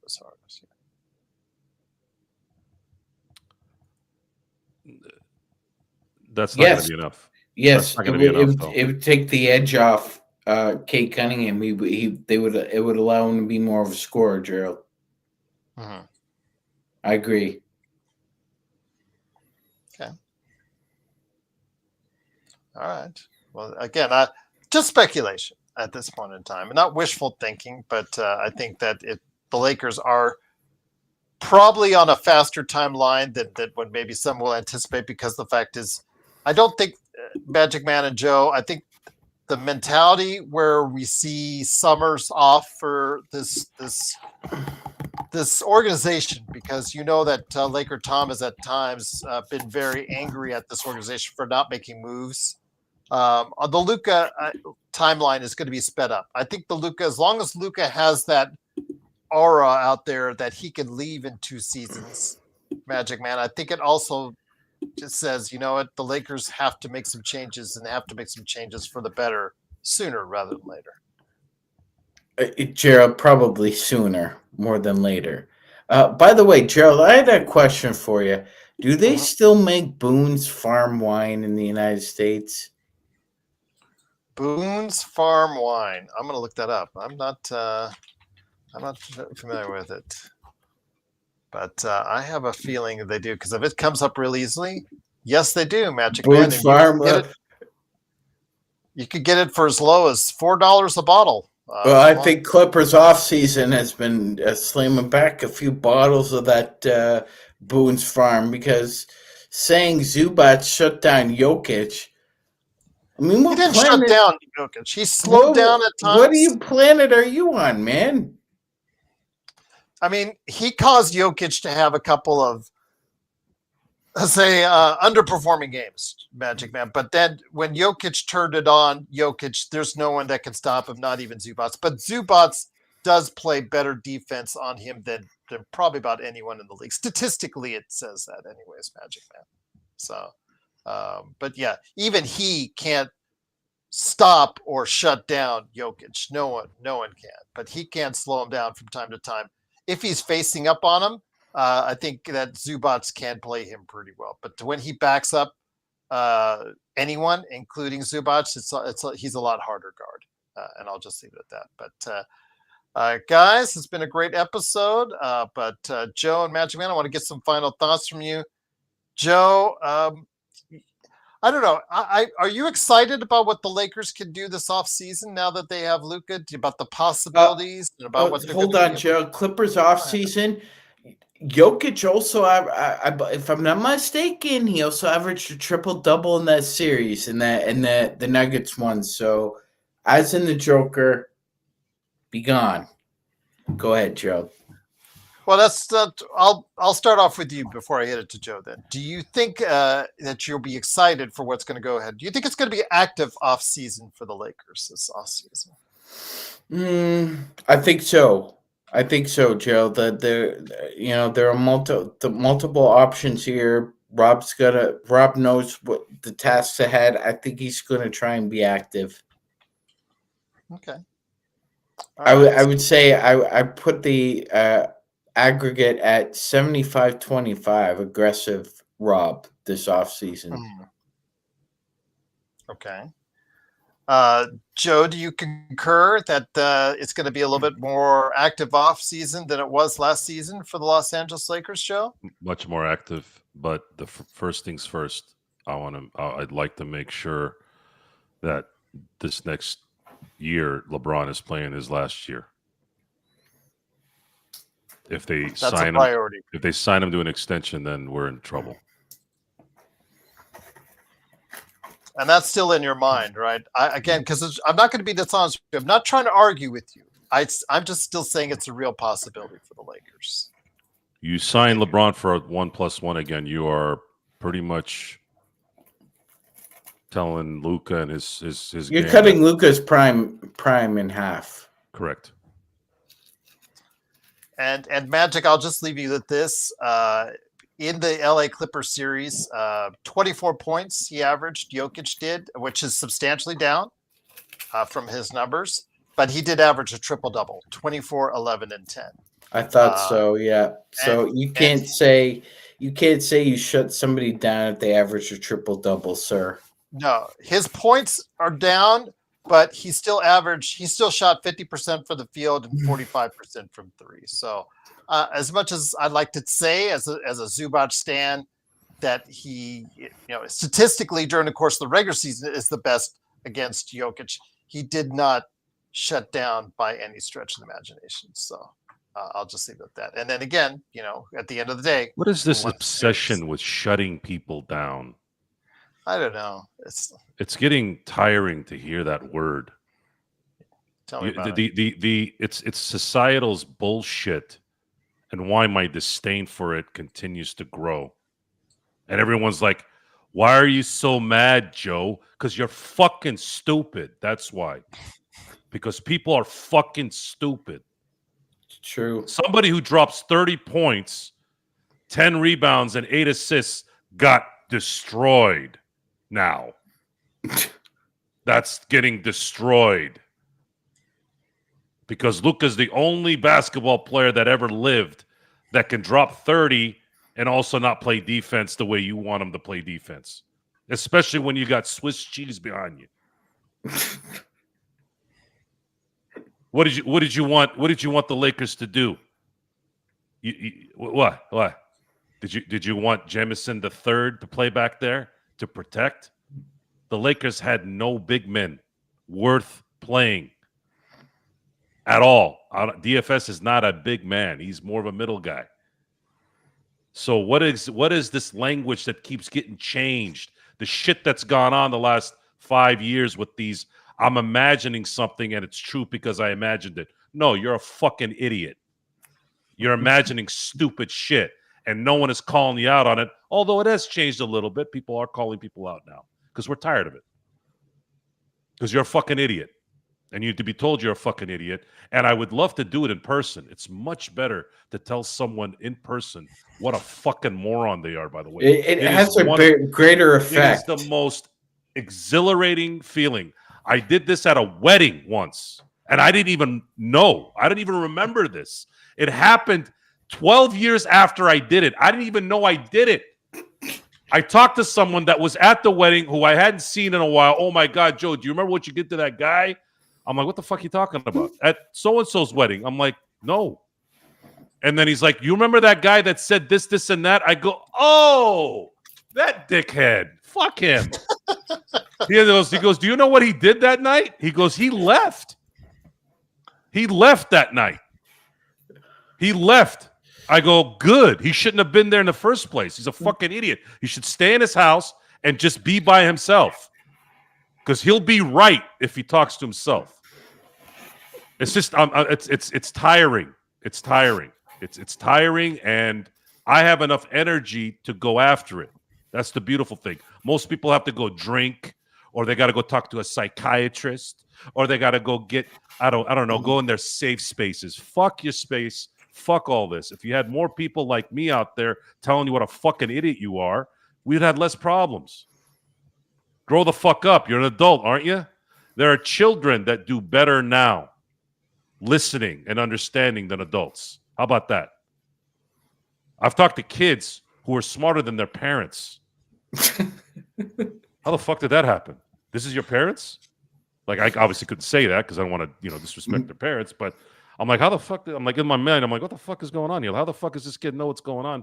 Parents are fucking idiots. Like, seriously, it's needs to be said. The Lakers. Oh, by the way, folks, in case you forgot, this is a team sport. And we've gone through every scenario. You know why we've gone through every scenario? Because we've watched every single game the last how many years? We've watched every single game except for one for me when I boycotted a game a couple of years ago. That was it. I've watched every game. All different parts. And then why'd you boycott it? Because I was tired of the style of play. I was like, fuck Oh, this. I'm not going to okay. watch this anymore. Oh, that's right. Yeah. I remember that now. Yeah. Thameless, if the Knicks keep playing this well, Mitchell Robinson will not be traded because you saw yesterday how much he changes their dynamic defensively, rebounding. Now, his free throws, obviously, that's just like what I've talked about with Claxton. The free throws are going to be an issue. I think Claxton can actually hit the rim, though, Drill. Yeah, that's the thing. But we saw defensively what he did to change things around for the New York Knicks. He was a big plus in there. In fact, I saw that, especially that first half, Magic Man, when things could have really gotten out of hand for the Knicks, he came in there and changed it. And actually, they were close.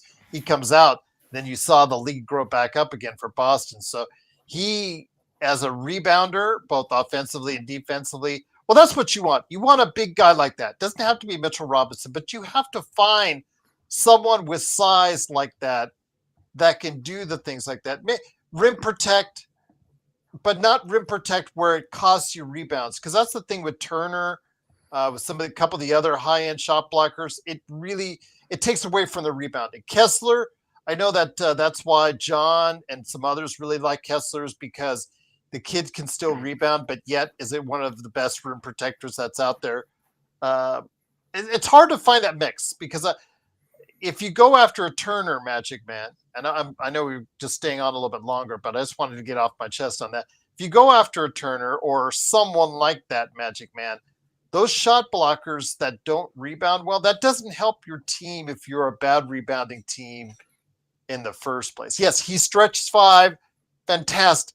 Great. He fits those slots absolutely if you're playing 5 out. But the Lakers are a terrible rebounding team, and that's something obviously they need to address in the offseason. Yeah, and Gerald, that's why guys like I'll just use a couple of examples here.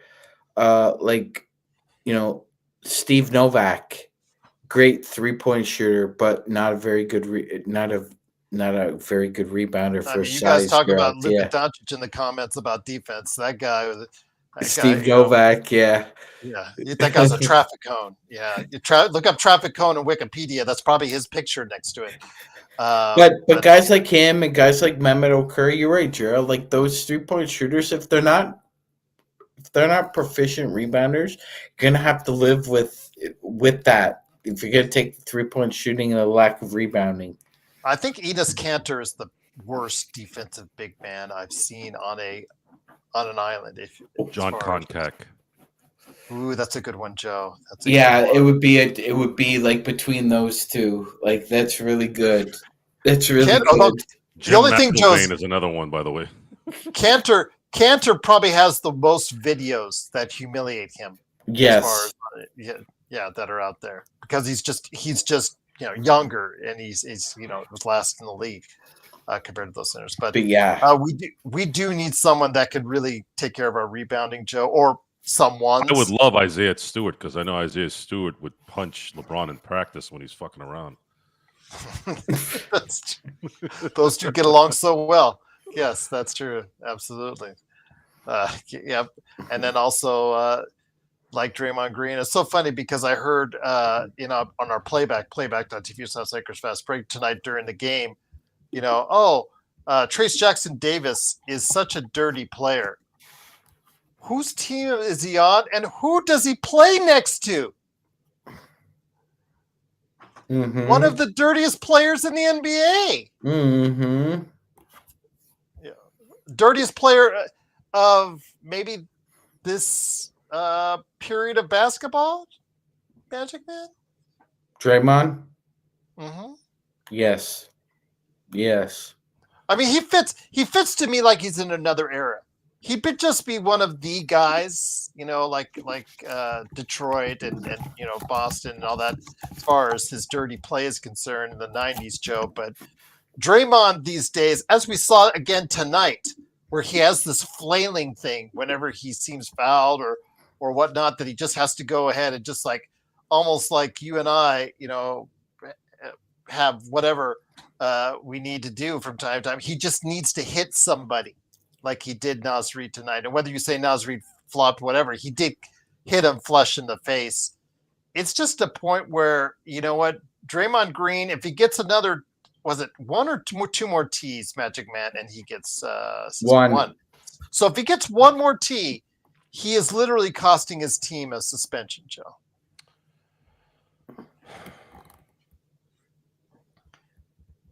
I think he is the dirtiest player of this era of basketball. I can honestly say this, and without hesitation.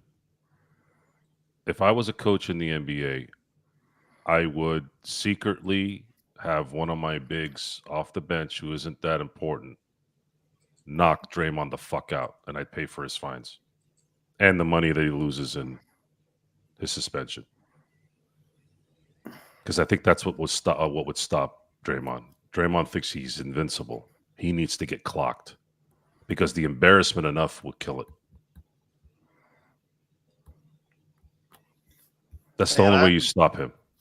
I would love to see if that's the There's case. There's two guys in the NBA that I would love to fight. Mm-hmm. One is JJ Redick, and the other is Draymond Green. Just scrap. Just want to see how long they'd last. And Magic Man, if that's the case, using Joe's logic there, I would love to see an Indiana Golden State final, because then you would have Draymond Green in a fight with James Johnson, and I would pick James Johnson to win. James Johnson is not to be messed with, Gerald. You don't mess with that guy. I put him above. I even put him above Steven Adams, to be honest. I would say James Johnson is probably the most toughest NBA hombre you don't want to mess with at all.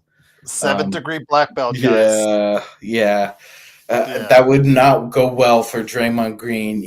I don't even think the nut kicking would work, because usually some of those grandmasters have mastered that as well, Gerald. So I don't think Draymond.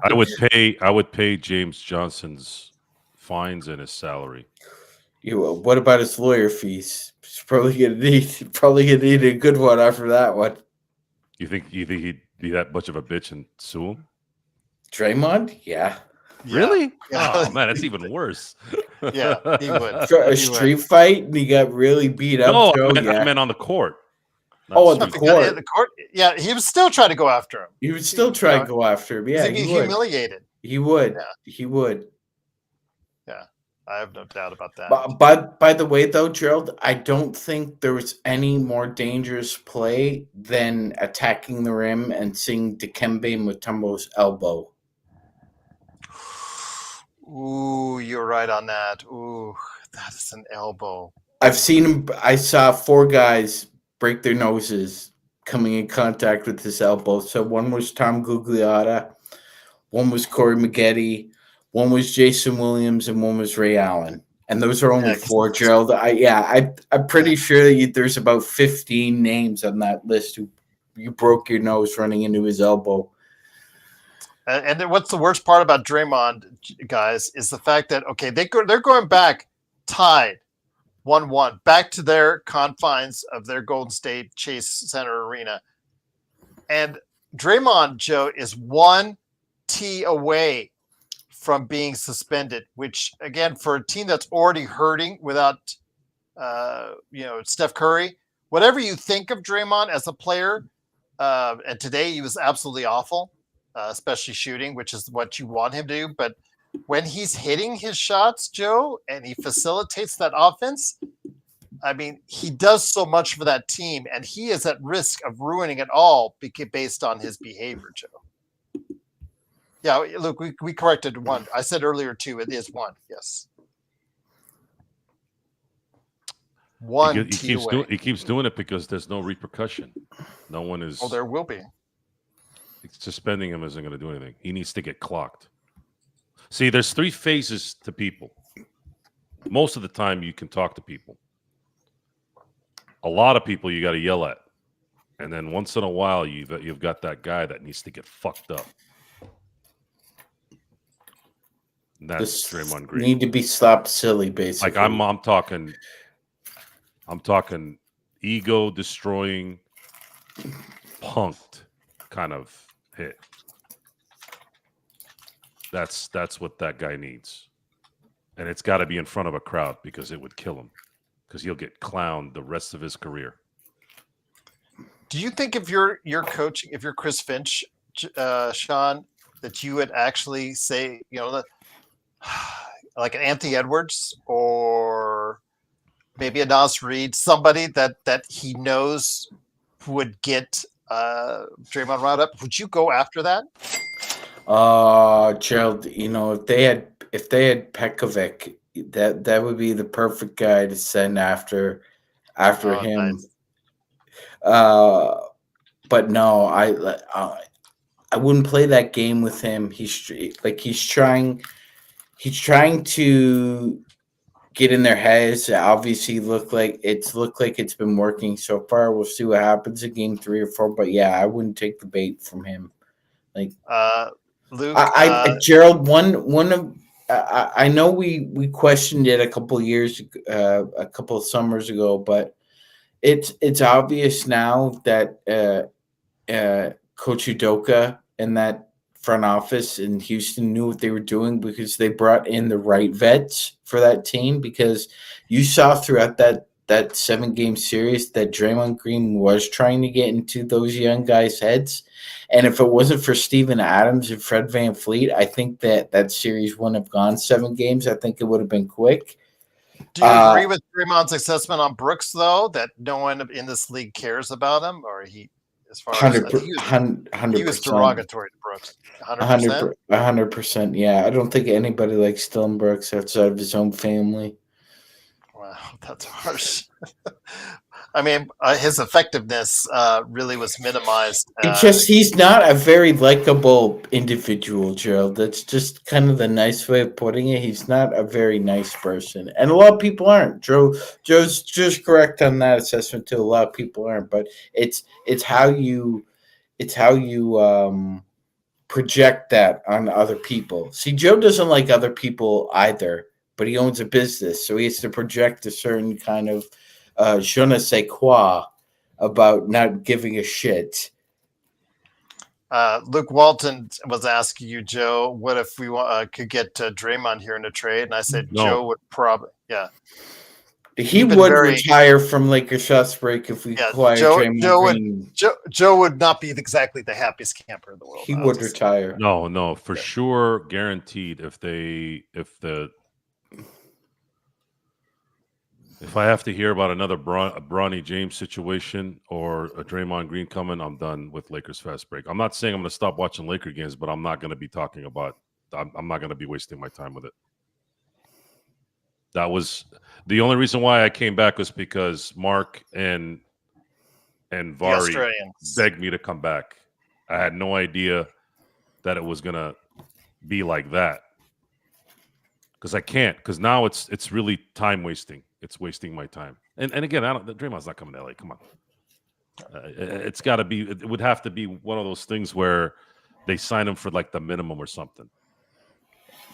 I think he's retiring a Warrior along. Yeah, that's yeah. This thing needs this. You've got the next. You got the superstar that just. I'm not putting the Bryce thing out of possibility entirely. Yeah, that would be it for me. That would be it, and that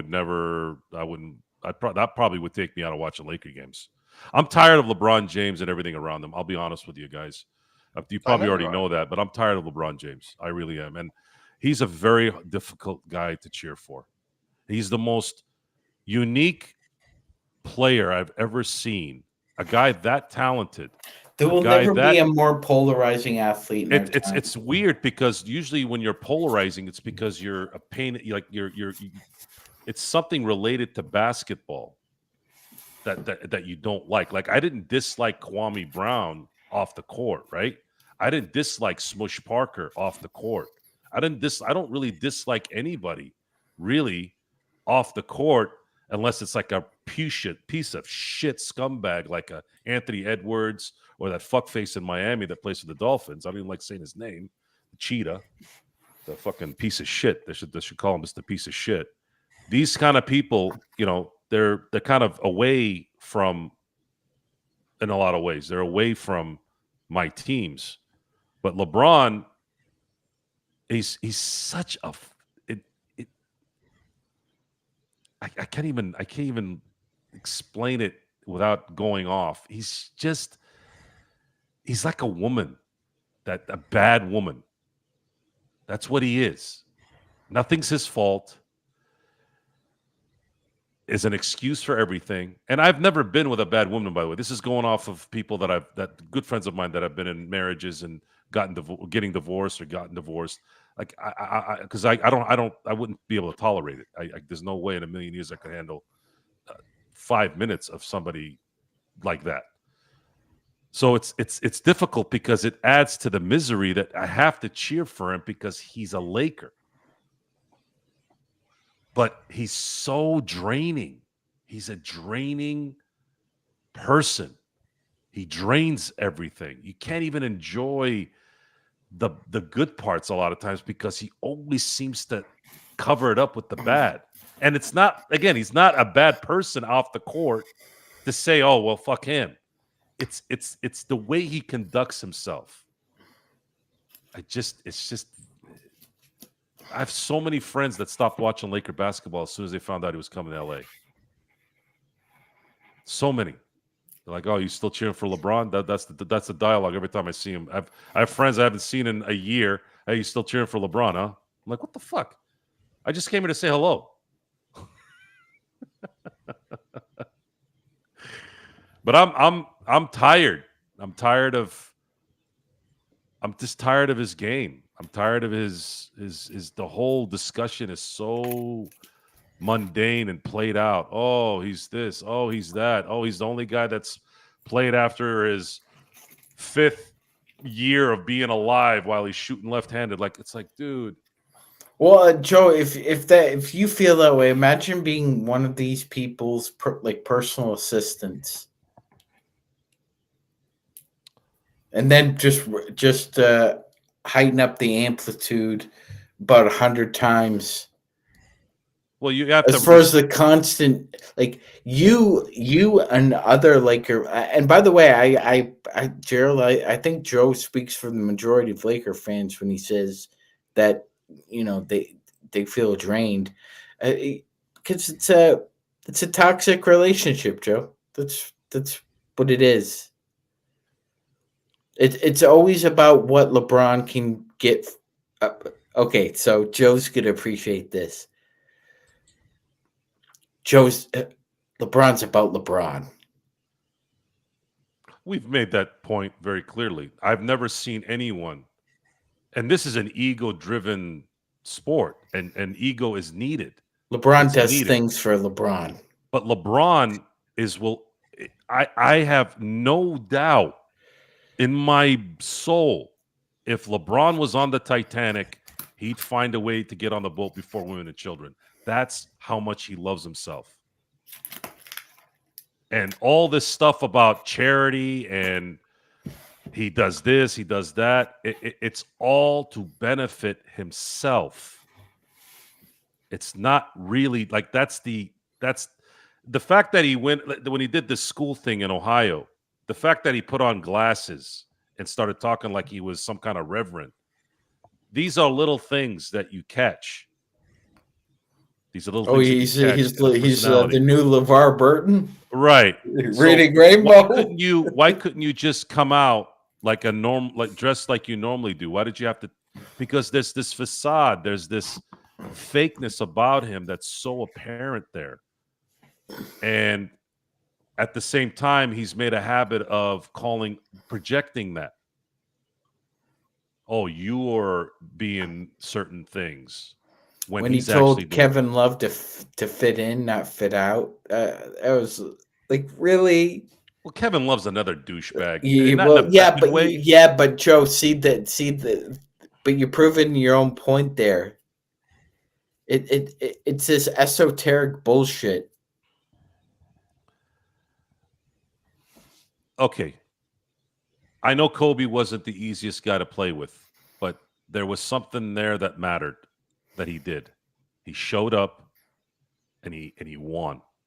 He won, and he won in a way that you're supposed to win. He didn't win every time, but he put his heart and his soul and everything in it. Well, Joe, LeBron trains and he does this, he does that. Maybe it's just a different execution that I don't relate to. It could be that. It could be just me. Maybe I'm just not with how he does it. There's plenty of people I know that are LeBron fans, including family members. Oh, I like LeBron. I like how he does things. And then maybe there's a generational gap there. Whatever. In the end, the discussion now is more about it's about winning, not more about. It's about winning. And if you're not going to win, then it's time to move on. All this other stuff we're talking about LeBron is really kind of a waste of time. It doesn't really solve any problems, and it just creates more tension, and it creates more dialogue that's not conducive to winning.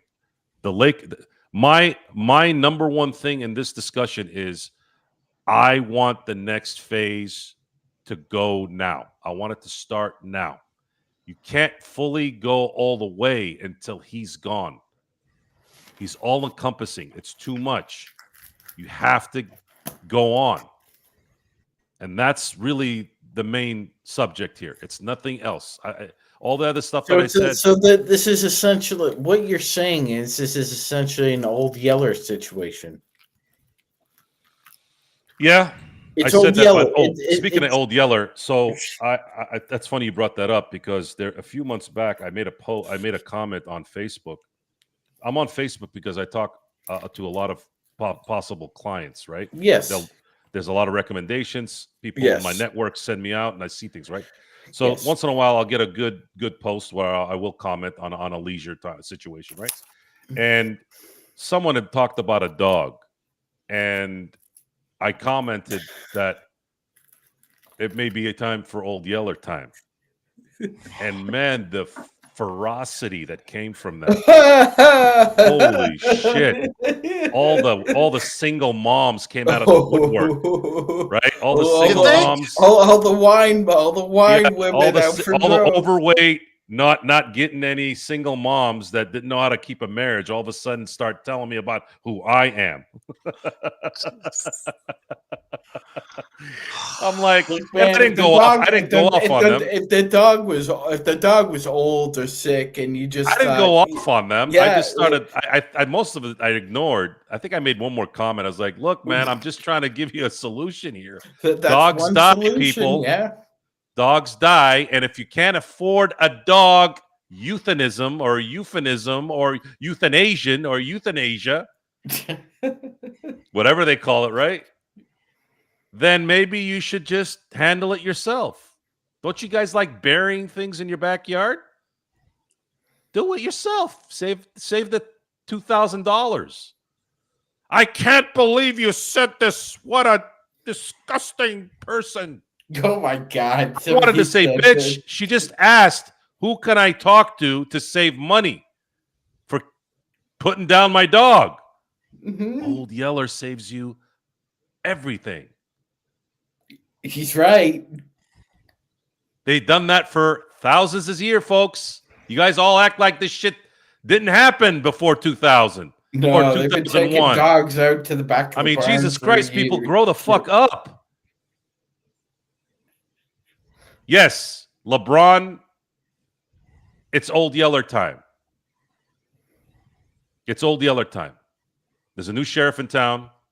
Time to build around him. You can't have two sheriffs. And there's not going to be an apology.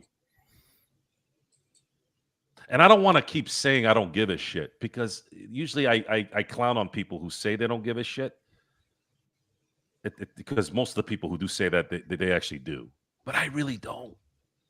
I really don't. If I say it, I want you all to believe me there. I actually really, it's important for me to really have you all understand that you really, really understand and know that I really don't. You'd have to hang out with me for a couple weeks, and I can prove it to you. I can prove to you that whatever you're seeing right now is who I am. You'd have to come hang out with me for a few weeks. And I'll tell you right now, if you think my life is good on the air, you have no idea how good it is in real life. It's so much better. It really is. I'm not trying to boast. It's just true. No one bothers me. And I got people that I'm friends with 20, 30. It's coming up to almost 40 years for some of my people. I've had friendships for over 25 years with people I haven't even had an argument with. I've been married 17 years. My kids don't talk back to me. I have clients that have never given me below a 5-star review. So I'm telling you guys the truth. This isn't a lie. And the part of the excitement of the not giving a shit is towards those who deserve that kind of venom. I don't do it to people who don't deserve it. That's not fair. That's not fair. I don't take shit out on my wife. I don't take shit out on my kids. I don't take shit out on my friends. I may be an asshole sometimes, wise ass type asshole, but type asshole, right? Sometimes, but that's all in good and fun most of the time. And if it gets over, most of the time, if it gets out of hand, then I gotta okay, relax. Sorry if you thought that way. You're an idiot if you did. But again, that's not what I meant. and he's still, even at this age, Joe, very divisive player. In the comments, no joker disagrees with you.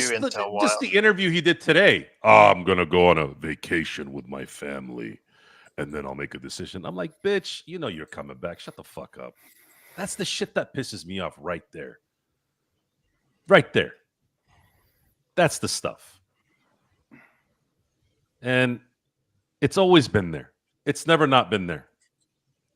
It's just not. He is nothing like me. I don't relate to him in any way. Anyway. And most of the people that watch the Lakers don't either. Go ahead, Magic. No, I was just going to say, sometimes there are athletes like this.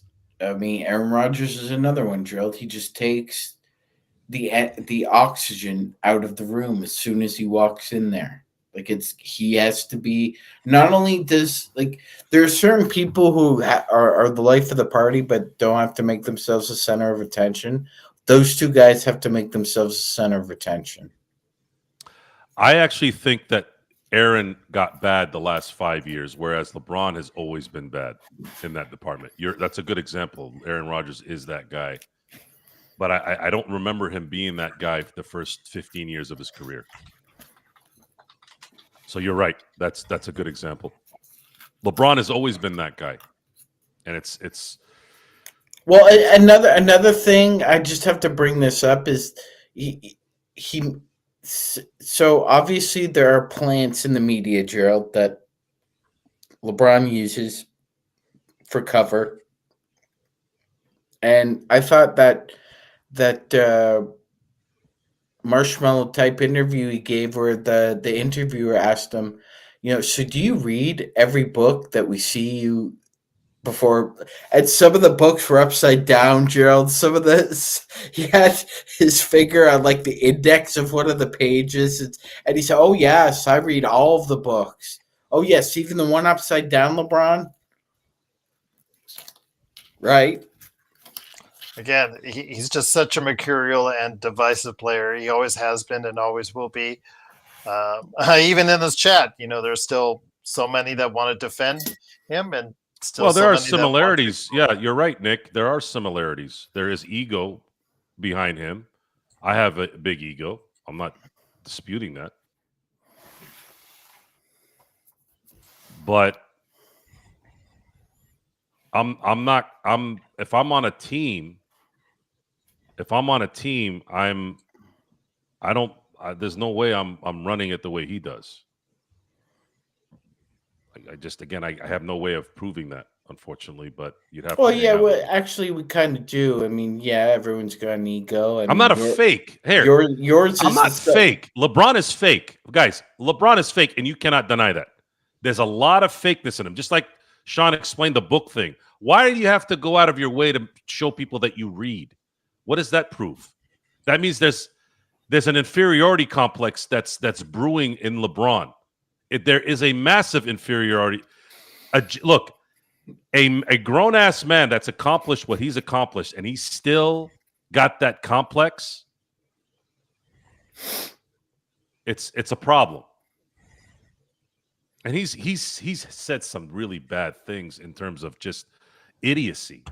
As a guy that's someone who's going to make an impact in society, you have a lot of people paying attention to what he says. And when he says stupid shit without backing, that's when you get upset. And it's not just LeBron James. There are plenty of guys that do this. Plenty of people that do this. But of course, we're going to be talking about LeBron because it's a Laker thing and it's a Laker show. And the only reason I bring that up is because Alex Caruso was on the Pat McAfee show, and Pat McAfee asked him straight up, does LeBron read all those books? And Alex laughed and said, no, he doesn't. See, at least guys like Shaq and Kobe and Rick and Derek, when they were assigned books by Phil Jackson, they straight out came out and said, I ain't reading that. They ain't reading it. So why do you have to front? What are you fronting for? If you stop thinking like that, maybe your concentration would be better when things matter more. That's the problem with I clowned the single mom and women tonight. I wasn't planning on doing that. It just happened, You right? pissed off that demographic this time. But what's worse than those demographics, those areas, is a man who feels he's not all there. That inferiority complex is jealous, whatever. That's a dangerous man. Those guys a lot of times rule countries. They end up ruling countries and have to compensate. LeBron is the biggest compensator I've seen in terms of the position he's in. I have never seen a star player in any sport that's in his position that constantly needs that reassurance of who he is. And it's hard to cheer for somebody like that sometimes. Shaq had a lot of that too. Shaq has to always, but maybe Shaq's childlike thing and maybe the other side of things is it kind of makes up for it. Because he is, I've seen him with kids. I've seen him with people, and he's a beautiful man with little kids wanting to get an autograph and all that. And then of course you look at LeBron, and LeBron's like telling a kid to back off. Now, I try not to get on celebrities too much when they get caught doing that, because when you have people that are hounding you nonstop, even if it's a kid, sometimes it's like, fuck, I just want to get into the restaurant. Like, I get that. Barry Bonds is a good example too, but the thing is with Barry Bonds is he never compensated. He knew he was a dick. He didn't care to be a dick. He didn't care that you knew he was a dick, and he just went all the way with it. That's why I didn't care. LeBron should have probably taken that advice, but he didn't want to ever do that. He wanted to play both sides, and and in the end, he became polarizing because you never really got the real guy.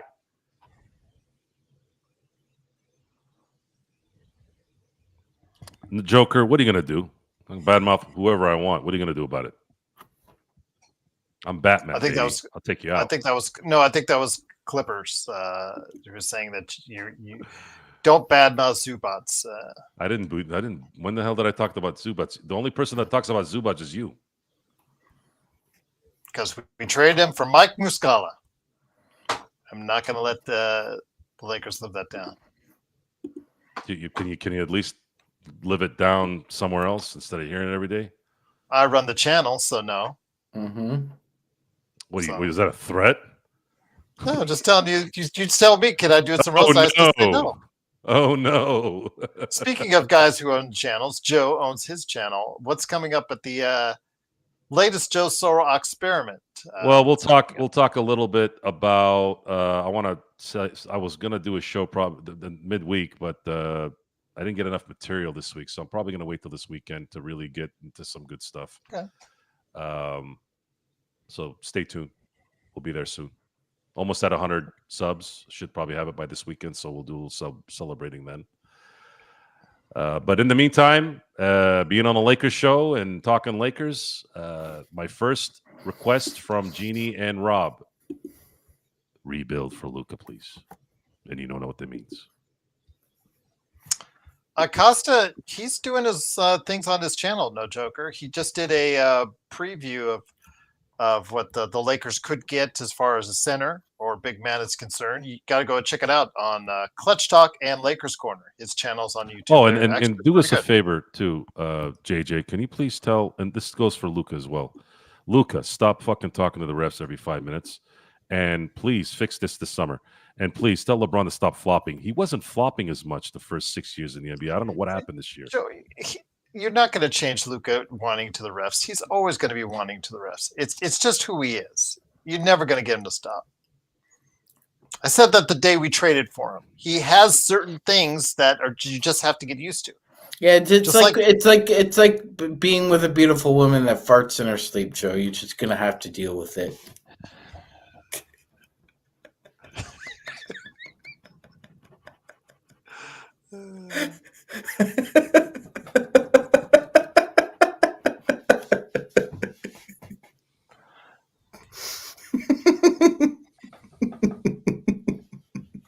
And on that note, literally took his breath away. Let's close the show now.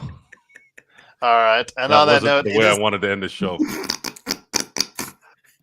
You know, the farts is always what gets Joe. It is, of course, the Lakers Fast Break. Thanks so much again for joining us. DBSH, Daniel Berry Sports Highlights. Yo!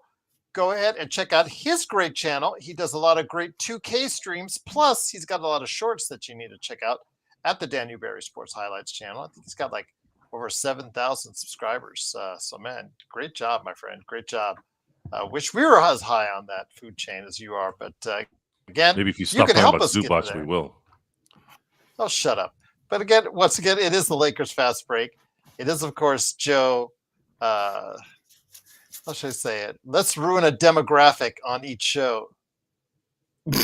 I'm just giving you an example of people that were after me after I gave them a very cost-effective decision. I'll give you that. I will give you that it was a cost-effective. These assholes have dogs they can't afford, yet you give them a good example on how to handle it, and all of a sudden they get butthurt. Yes. I mean, the stupidity there is at an all-time level, right? Yes. And Magic Man, was I right about the Golden Knights, or was I right about the Golden Knights? You sure were, Gerald. You sure were. Dude, they went into overtime. What do you mean you were right? I did. You know, Magic Man was saying I should have more confidence in them going into the playoffs, and I said I didn't because you see the signs sometimes with certain teams, Joe. You just know whatever the record is, it's just not reflective of what it ultimately ends up being. And I just didn't think the Golden Knights were going to be like as the Lakers strong. Like the Lakers. There you go. But again, yes, they're down 0-2. They've lost both games at home. Yeah, I don't hold out much for them. But again, it is a Lakers Fast Break. It is, of course, the Magic Man, Sean Grice, along with me, Gerald Glassford, and Joe Soro. Of course, the Joe Soro Experiment, Simblades, and then, of course, also his game Corrupt on Steam as well. All right, guys. Truly great to have you here. We'll try to throw up a show this weekend as well, along with Joe's doing one on his channel. we'll do one on this channel, whether it's us or the Lakerholics. We'll go ahead and let you know. Do those guys still Scheduled for exist? you. Yeah, it does. It Yeah. does. Jamie was in the chat today, and I asked him. I said, You sure "Are you guys are they gonna be available this Saturday, or do they need their Yoo-hoo Who first? knows? I don't know. They just, those old guys. Tom's Coke. It's not Yoo-hoo, it's Coke. Yeah, something like that. So, whatever they feel like, and if not, we'll make up for it. We'll have a show. And Jamie, Vando loving bum. You know what? Empire Jeff loves Vando. You're a bum, that's one Jeff. thing we'll You're a address. bum. We'll have a show that's You're going all to focus bums. in on some of these guys, these Gabe Vincents and Vandos of the world, and we're really going to go hard on that because I know, again, just like LeBron is very mercurial and divisive, Vanderbilt is as well. So we'll go ahead. Nobody seems to be defending Gabe very much. But for some reason, there's some that still defend Vando. They think he's this high-level defender, and I'm like, is he? Is he? In your imagination, he is. Wait, I don't know how high-level you could be when you only play 15 minutes a game now. So, Yeah. Is he? Oh, he was a plus 12 in 6 minutes, Gerald. He gets the game ball. Yes. Well, there you go. But don't ask him to catch a pass down low. That's hard. Or finish. Gabe is always streaky, no joker. That'll never change. So again, do you like the streaks or not like the streaks? So most people don't. Most people don't seem very hesitant on trying to put him in any trade that we do this offseason. Yes, Stainless, James Sweet is awesome. Jamie Sweet is always our Mr. Admiral Akbar here at the show. But it is, of course, the Lakers Fast Break. Joe Sorrell. Please check out his channel, the Joe Sorrell channel on the weekend. And Magic Man Chung Rice. Check him out whenever he decides to stop by here or at the Playback channel. We always have good stuff then going forward. Yes, I will put up the playoffs tomorrow and over the weekend as well. Catch it there and catch it here with us right here at the Lakers Fast Break Podcast.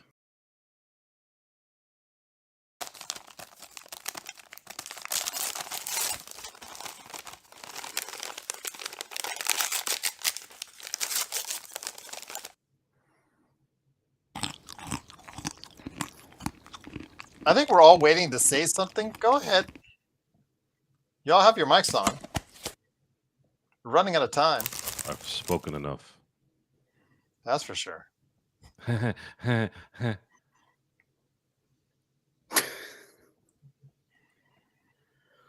Why does it